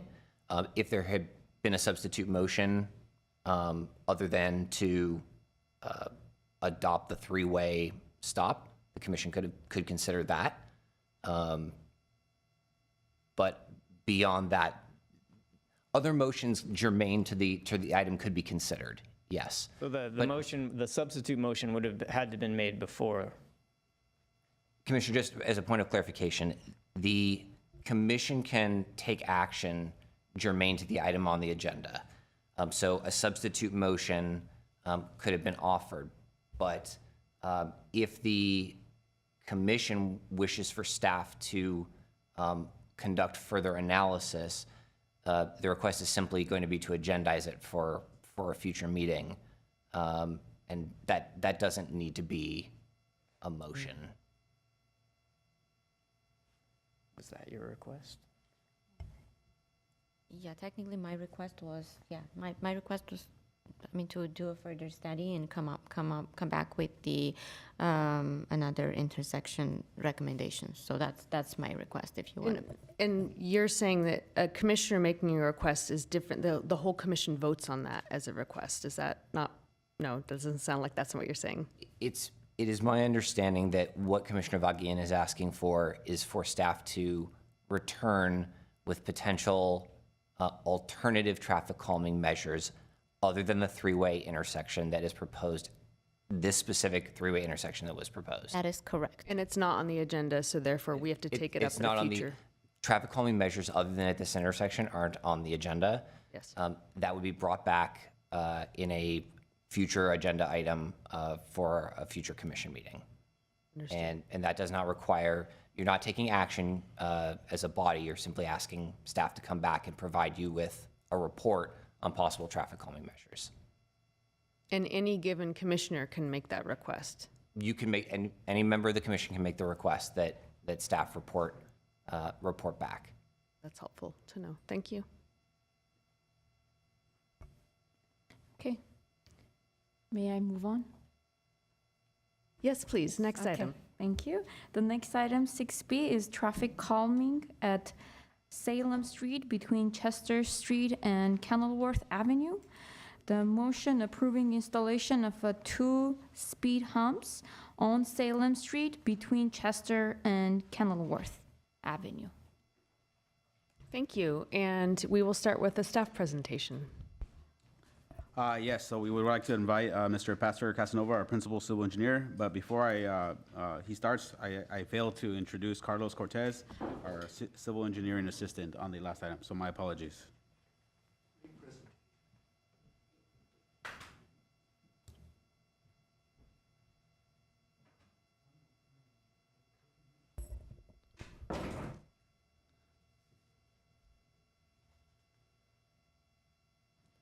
Thank you. Thank you, Mr. Hernandez. Chairperson Bonston and members of the commission, this will be a brief presentation regarding traffic calming measures on Salem Street between Chester Street and Kenilworth Avenue. The consideration of traffic calming measures on this segment of Salem Street were requested by residents living on Salem that expressed concerns regarding speeding traffic and the resulting safety of their children. The preferred traffic calming measure that was selected by the residents that made the request were speed humps and to study their feasibility. This is a vicinity map that shows the street segment of Salem Street between Chester and Kenilworth, but it also shows the nearest arterial streets, which are San Fernando Road to the west, Pacific Avenue to the east, and Broadway to the south. This is a zoomed-in satellite image of Salem Street within the same street limits, and shows the context of the street that is residential on both the north side and the south side of the street.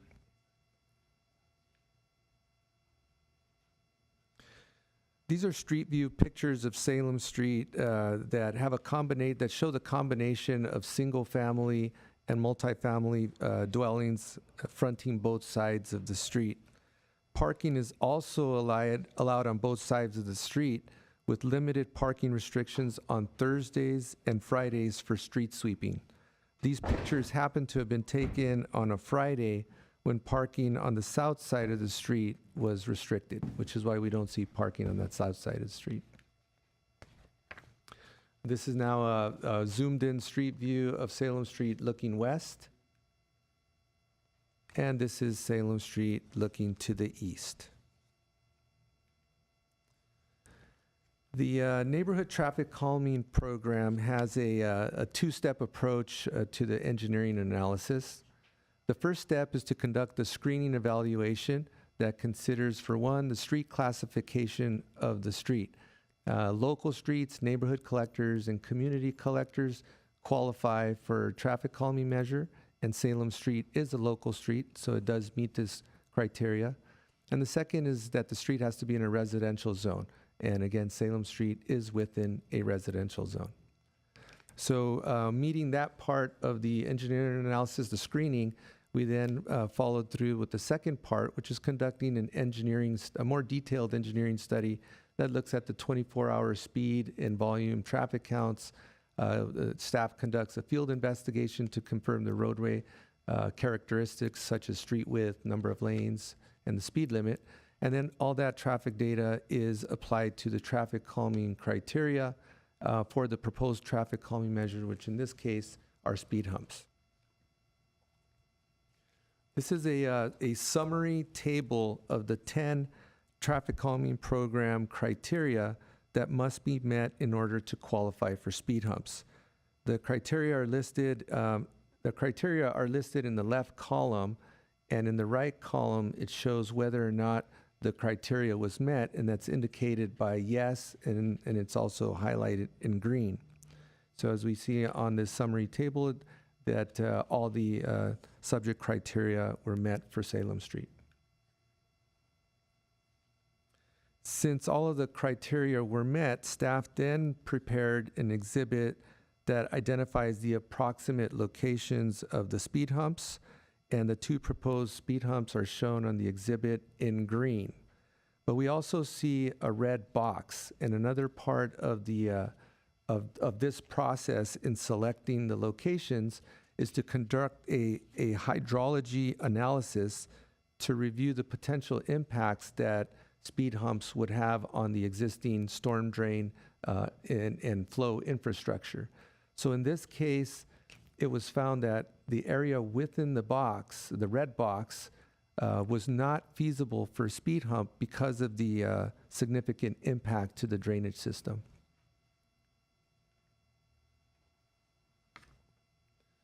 So this, the exhibit with the 2 speed humps was incorporated into a petition package and provided to the community representative to obtain the community support.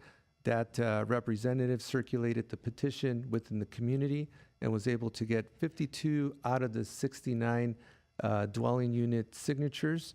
That represents 75% support for the speed hump installation. So in summary, staff conducted the traffic study, or the traffic calming study, based on the neighborhood traffic calming program guidelines. All of the criteria were satisfied for installation of speed humps. A community representative circulated a petition to gauge the community support for the speed hump option and gained the 75% support. Therefore, with that in mind, staff is here today to respectfully request the Transportation and Parking Commission to approve the motion for the installation of 2 speed humps on Salem Street. And if you have any questions, we'd be glad to offer an answer. Thank you. Do we have any speakers for this item? Yes, there was one card over there that says 6B. Forgive me. Glad I didn't call them previously. I have the card, but I didn't. Oh. Would you like to go ahead and speak? Well, I've been living there since 2016. and, Please go ahead and give your card to her and go ahead and come to the microphone. Thank you. my name is Avi. I've been living there since 2016, and it's a well-known residential street. We have a lot of drivers. They drive more than a limit. Sometimes they could be extremely dangerous. What else? Yeah, so I collected a lot of signatures on the street. I know most of the residents living on the street. Yeah, speed humps are, a very good idea for the street. We have a lot of kids living on the neighborhood. That's about it. Thank you so much for your Of course. effort in coming Thank today. you. Are there any callers? There are no callers for this item. Okay, I welcome any commissioner questions or comments. Yeah, I have a couple of questions, just for understanding. So the pictures that were taken prospectively on 2 different days. No, they're on the same day, but it was when one side of the street was restricted from parking? Yes, that is correct. There are parking restrictions on both sides of the street for street sweeping. On the north side, it's on Thursdays from 9 a.m. to 12 p.m. And then on Fridays, it's restricted from 9 a.m. to 12 p.m. on the south side. What day was the 24-hour survey done?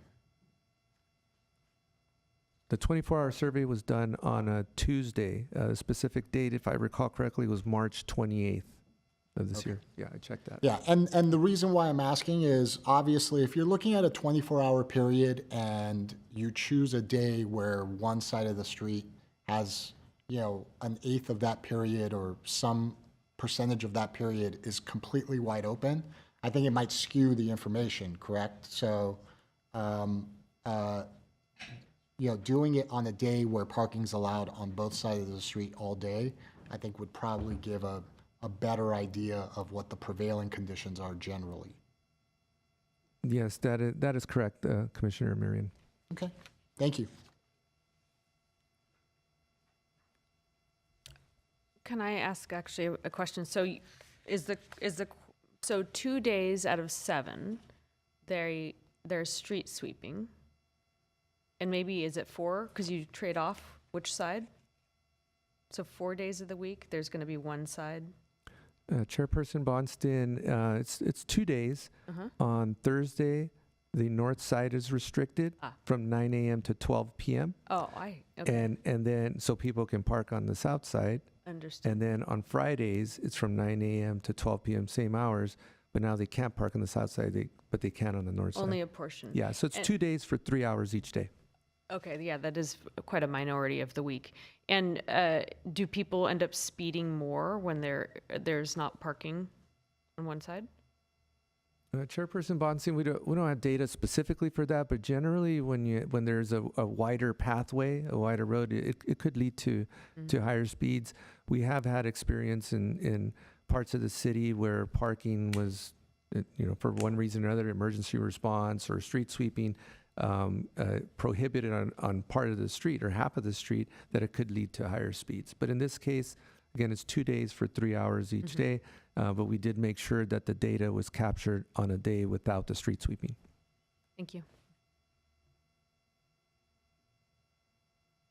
Are there any additional comments or questions? Is anyone interested in proposing a motion? I'll make a motion. Go ahead.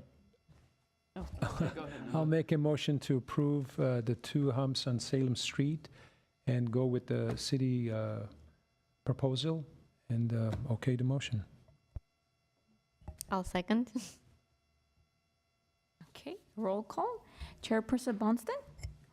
Yes, and you'll just note who said the Yes, I two. can. Okay, Yes, thank you. of course, yes. Commissioner Lester? Yes. Commissioner Ordubikian? Yes. Commissioner Avakian? Yes. Commissioner Amirian? Yes. So, next item? Yes, the motion passes. Yes, it passes. Okay, thank you. Thank you. Next item, please. Yes, 6C, selection of ex officio non-voting student member of the Transportation and the Parking Commission. Motion approving the appointment of Eric Eubank as ex officio student commissioner of the Transportation and Parking Commission for the term commencing November 21, 2023 through November 20th, 2024, or until the commission has appointed 2 ex officio student commissioners to 1-year terms beginning in 2024, whichever occurs sooner. Resolution adopting procedures, standards, and rules for the appointment of ex officio non-voting student members to the Transportation and the Parking Commission.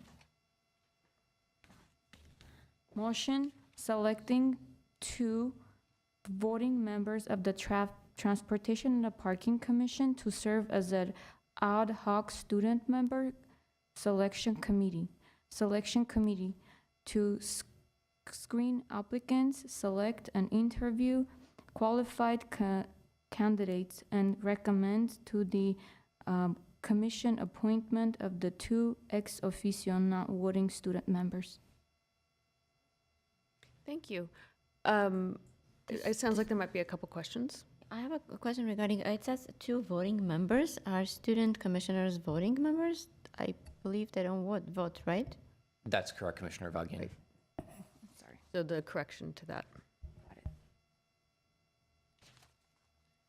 Thank you. It is stated correctly on the agenda at 6C3.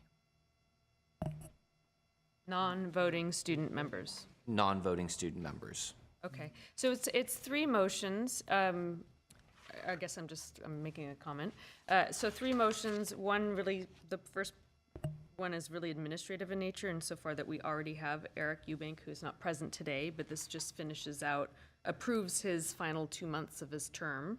The second one is approving the procedure standards and rules that were part of our packet, which may be just out of explanation that looks like it remains unchanged from when it was sort of announced, I think, last year. But I guess that's a clarifying question. Is this unchanged from a previous version, or are there any updates to this? Chair Bonston, city staff could not locate a prior record of the commission having adopted procedures governing the appointment of ex officio student commissioners since the city council adopted its ordinance last amending the Transportation and Parking Committee's structure. Thank you. So this would, to staff's knowledge, be the first presentation of this resolution establishing those procedures. That is accurate to my memory. And my question was not very clear. It lists in our packet the procedures for the appointment. The procedures are unchanged. There are no new edits to any procedures that we should be alerted to. Is that correct? Since this commission Has had the practice. of, since Student Commissioner Eubank took his seat, Right. to my understanding, and perhaps Mr. Hernandez could speak to this, the process as outlined in the staff report for the selection of Student Commissioner Eubank does not mirror the resolution that is before you today.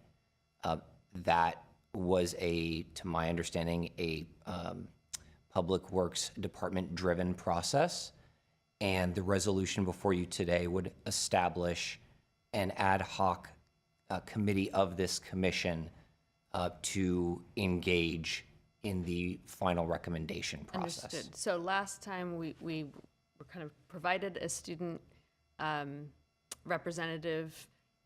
This time we will be selecting amongst ourselves 2 commission members to be on an ad hoc committee to select this student representative, 2 student representatives. Up to 2, yes. Up to 2. If 1 you or adopt the 2. resolution as it's presented to you. Excellent. Is everyone clear? I think so. I do have some comments. Okay. Obviously, I'd be in support of a motion to approve ex officio student member Eubanks to the period of time between November 23 and November 24. I've got no issue with that. In terms of making it 2, I would strongly ask that my fellow commissioners consider just keeping it at 1 student. And the reason why is, I think, just given my experience of the meetings that we have been going through, adding a second student voice may lengthen the meetings significantly. You're adding 1 more person that's asking questions and making comments, potentially. And I think that given what I've observed, ex officio Commissioner Eubanks, having 1 student captures the, I think, perspective of that demographic sufficiently for me to be satisfied that that one spot could serve that, and that adding a second is diminishing returns at that point. So Chairperson Browson, if I can respond to the commissioners. We hear that the comment that's being made, and we understand the commissioner's perspective, but just for food for thought, there are 5 commissions that allow for the selection of student commissioners, and all but ours has 2. Excuse me, all but ours has 1, but the other commissions have 2 student commissioners. So just for consideration. Can you state that one more time? So all other commissions that also have 5 voting members have 2 non-voting students? That's correct, 2 student commissioners. So 4 of the 5 have 2 student commissioners as non-voting members. And ours only has the one, Mr. Eubank. But further clarification. Sorry, the only 4 or 5 commissions allow student members, right? The rest don't allow. That is correct. So 5 of the city commissions allow student commissioners. How many commissions are there total? No, that's a good question. Okay, so there are many commissions, 5 of them permit students. All but us have 2. We have had 1. I think I understood. Which commissions are those? I was counting the commission. Give me 1 second. Oh, yeah, one question at a time. I'll maybe comment. I appreciate you saying that. I'd like to reflect consistently, I think, in a way with the other commissions. I would also say that, Commissioner Eubank hasn't attended every meeting, and while we do have long discussions, I do think that there's value, and I have been thinking a lot about like the 2 versus 5 voting members, and I think while I wouldn't say that a single student represents the demographic, I don't know. We haven't had 2, so I don't know what the difference in comments might be and perspective, but I would also say part of the important role of having students in our commission isn't just the feedback that they're providing the commission as we vote, but it's also a learning opportunity to extend to our, our constituents and students within Glendale. And, I hope that we would actually spark enough interest to have 2. I don't know that we are among the sexiest of the commissions, but I hope that the younger demographic is interested in the work that we do, and I hope that we can be reaching people in that way. So while it might be a lot of folks, I think I'm willing to take that risk if we have the opportunity to have 2, because I think that there's other important reasons to be reaching students. Okay, in response to the 2 questions, there on the city's website, there are 17 boards and commissions, and the 5 commissions that are authorized for student commissioners are the Arts and Culture Commission, Commission on the Status of Women, Parks and Recreation and Community Service Commission, Sustainability Commission, and ours, Transportation and Parking Commission. I was going to say, I understand the sentiment. These have been long meetings, but I just wanted to clarify. So, as I read it, the reason that they were sort of suggesting 2 was because they wanted 1 high schooler and 1 college student. Was that correct? Yes, if 2 are considered, that is what's recommended. And so this is the principle here is not just to have them here to make comments, but for their own benefit, like as a community benefit. Ultimately, as stated, like the chairperson, it is a community benefit and just additional experience and points of view. Thanks. I'm not going to die on this hill. I was just making a suggestion. I was a student once, interested in politics as well, and I would have loved an opportunity to serve on the commission back then. So yeah, I've got no problem with the way it was. I was just making a suggestion in order to serve time, and in the interest of serving time, I will withdraw my comments.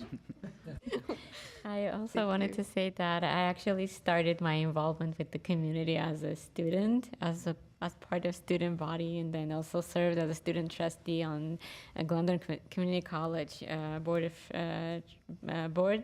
So I think it's a great experience. It gives a lot of opportunities. It's a very good motivation for a student. So I'm happy to have it. I understand the concern, and my other concern would be, would they actually have enough experience to give feedback about transportation and parking? But I guess they'll learn. So I don't know. Yeah, I think they do. They will have a lot of positive impacts. And I just want to add, we're one of the best commissions here. But would you say that we're the sexiest? Let's hope we are. Okay. So as part of that, it sounds like we would be voting on our two members. Thank you. We are very interesting. We'd love it when people tell us that. So if anyone's listening, show up. Perhaps Chair Bonston, Yes. it would be cleanest if the commission took the actions one at a time. And we get to that last? Okay. Exactly. Okay, I'll move that the motion as written, accepting, confirming ex officio student member Eubank to his current term of November 23 through November 24. I'll second. Roll call. Chairperson Bonston? Yes? Commissioner Lester? Yes. Commissioner Ordubakian? Yes. Commissioner Avakian? Yes. Commissioner Amirian? Yes. So the next is the resolution. Correct. I'll move to accept the resolution adopting procedures and standards and rules for the appointment of ex officio non-voting student members to the Transportation and Parking Commission as written. Second? Roll call. Chairperson Bonston? Yes. Chairperson Lester? Yes. I'm sorry. Commissioner Lester. Commissioner Ordubakian? Yes. Commissioner Avakian? Yes. Commissioner Amirian? Yes. So prior to taking action on the third motion, this is where the commission could deliberate and select your two appointed members to the committee. Is anyone interested in self-selecting or selecting or recommending another member? I'll be happy to volunteer to help interview. So we just need one more. Why don't we appoint you? I'll move to appoint Chairperson Bonston as a second person. I will be happy to. I also teach, so I don't want to be biased, and I won't be. I'll be happy to. Okay, then I'll make a motion selecting two voting members, Commissioner Amirian and Chairperson Bonston, to the Transportation and Parking Commission, serve as the AD Hoc Student Member Selection Committee, to screen applicants, select and interview qualified candidates, and recommend to the Commission appointment of two ex officio non-voting student members. Second. Roll call. Chairperson Bonston? Yes. Commissioner Lester? Yes. Commissioner Ordubakian? Yes. Commissioner Avakian? Yes. Commissioner Amirian? Yes. Next item? Next item, yes. Perfect. Item number 7, informational report. Do we have any callers or speakers? We do not at this moment. Okay. And next on the agenda, please. Oral communication. Discussion is limited to item not a part of this agenda. Each speaker is allowed 5 minutes. The commission may question the speaker, but there will be no debate or decision. Alas, we have cleared the room. There are no speakers present unless there are any on the phone. No callers either. Okay. And next item on the agenda? It will be commission staff comments and updates. I have. Okay, so I attended the Armenian American Museums Community Organizations briefing last week, and it was very, very exciting to see the progress and the amazing job that the committee is doing. The board members, the staff, everyone, very, very thankful. Would like to thank board president Berç Karapetyan and also the director Şan Sahakyan and the architect, I believe Aram Alajadyan. Amazing job. They had the market there, were showing how it's gonna look and then what's gonna be like the process, how long it's gonna take and everything. So very, very excited to have that finally. I don't know, probably it's gonna take, I don't know, another couple years. So, but yeah, following up and then updating the community is a very good idea. Also, there was a cruise night during this week. It even gave me memories of once I was privileged to present the winner trophy when I was the community relations coordinator for Downtown Glendale Association. That was like 10 years ago. So it was a very, very exciting one. Again, thank you to the organizers, volunteers. I believe it's one of the very, very, very bright events of our Jewel City. So keep doing those great things. It's amazing, and it was really, really nice to see a lot of people attending. I believe that's one of the events that brings a lot of non-Glendale residents to Glendale as well. And I hope they just like our city and our Jewel, and they're enjoying it as much as we do. That's it. Thank you. Yeah, a couple things. One, I do have a question regarding how staff or the city determines when to change posted parking signs and what that process entails. For example, I noticed that on Brand Boulevard, and I only looked between the blocks of Doran and I think California, that the street parking that was available there, the signs were changed to omit, the tiny writing at the bottom says Sundays and holidays accepted, that there were parking spots where the Sunday had been covered over and it was just written holidays accepted. And so I know there are several other places in downtown Glendale that have street parking where the signs say Sundays and holidays exempted, and I'm trying to figure out how the decisions made, to change that,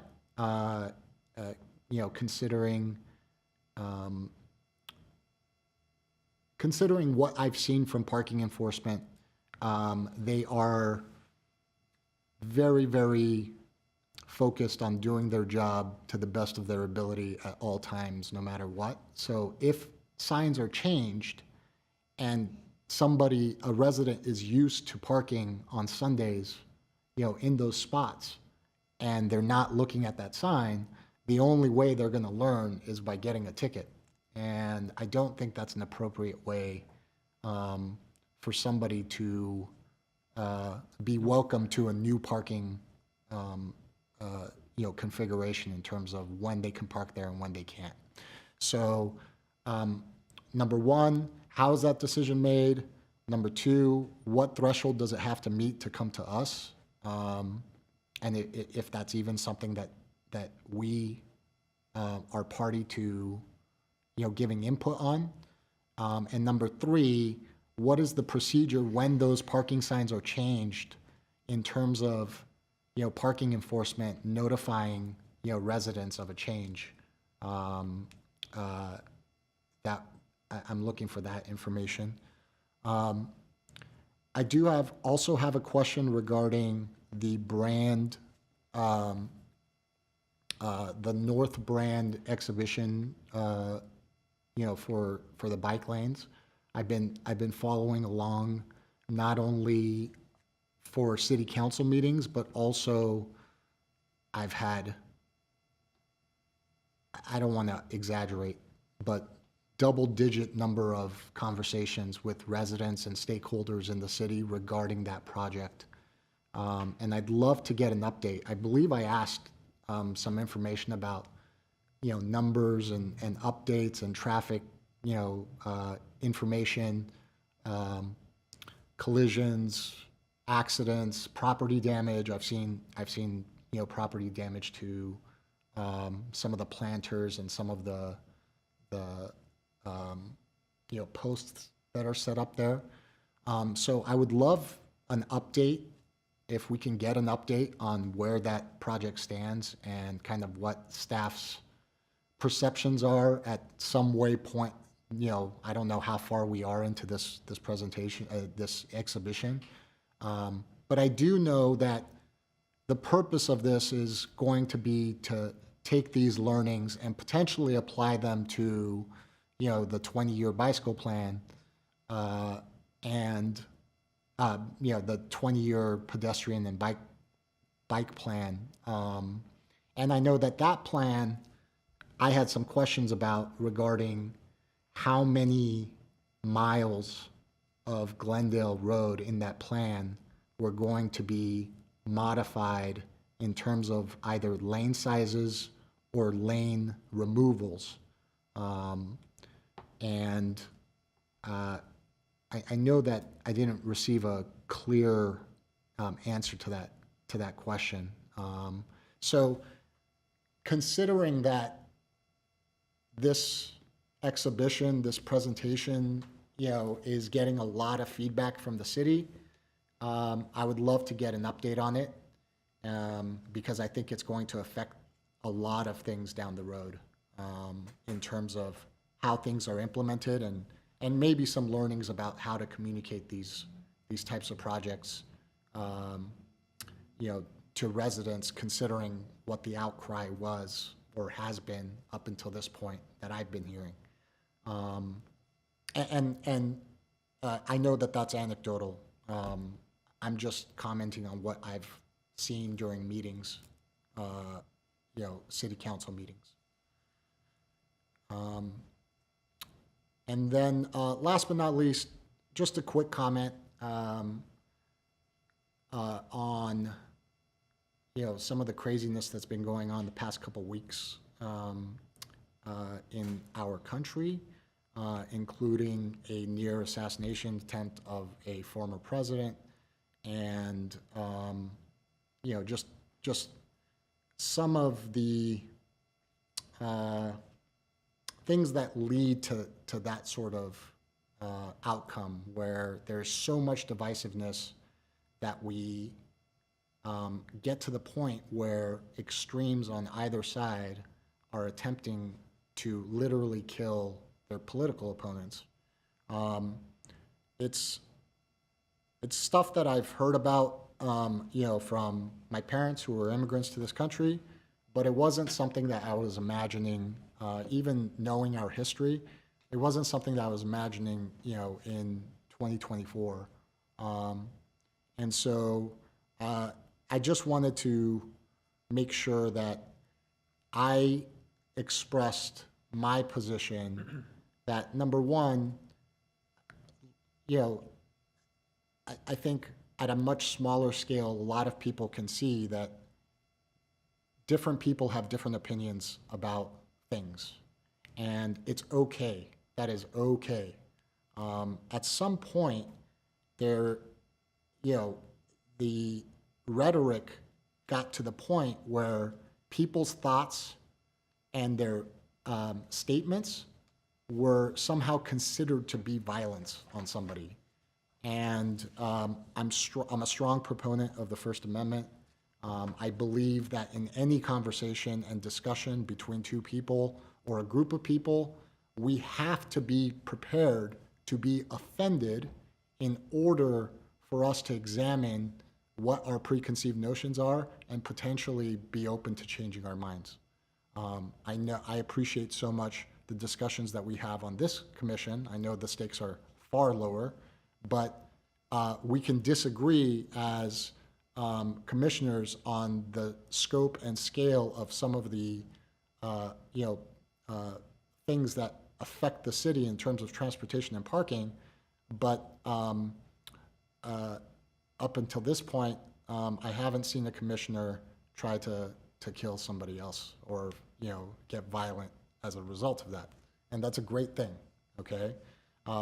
So it's just very important that we continue, especially because I also notice that the city council continues to become more and more politicized in terms of, national politics and party politics, rather than focusing on the nonpartisan job that they have in terms of ensuring that the city of Glendale continues to be the jewel city that it is. I appreciate, Chair, you allowing me to give my comments on that. Thank you. Thank you. Perhaps I'll conclude with just a couple comments. Maybe just noting, that we're part of an important system which allows to hear input, to debate matters, and, mutual respect and decorum is much appreciated. And my comment actually was going back to, I was reminded of the previous motion that we had in terms of the student members. And my question was actually, how are we advertising for them?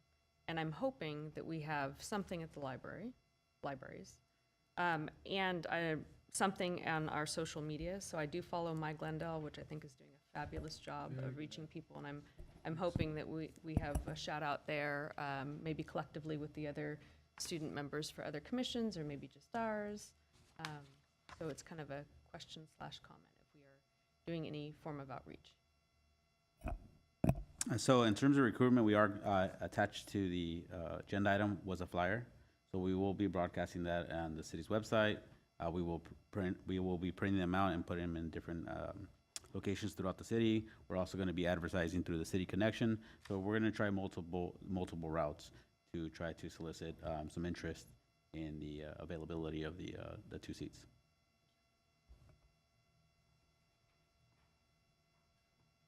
Chair, one last thing I forgot. Just as a record building, because I expect that our vote on the traffic, the all-way stop controls at Adams Street will probably be at some point, there's some likelihood that there will be an appeal to the city council. So just for building a record, I'd like to explain very briefly my abstention. I don't feel that I had all of the information necessary to make a yes or no vote on that particular matter, considering its importance. And so that's why I voted to abstain, just so that the city council, if they are faced with an appeal, has an understanding of what my reasons for voting, for abstaining from that vote were.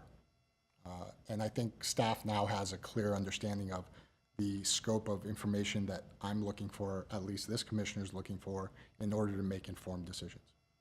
Appreciate it. Thank you. And we're looking at next item is adjournment.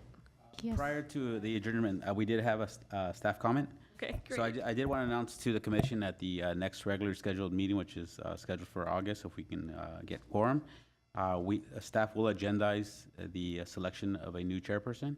So the commission could deliberate on the selection of either reappointing the current chairperson or selecting a new chairperson. So this is scheduled for the August meeting. Thank you. And with that, we are at adjournment. Yes. May I ma'am. have a motion? I'll move to adjourn. I'll second it. Great, thank you very much. Thank you. And it looks like the time, meeting adjourned at 8:17. Is that accurate? Thank you. Yes. Thank you.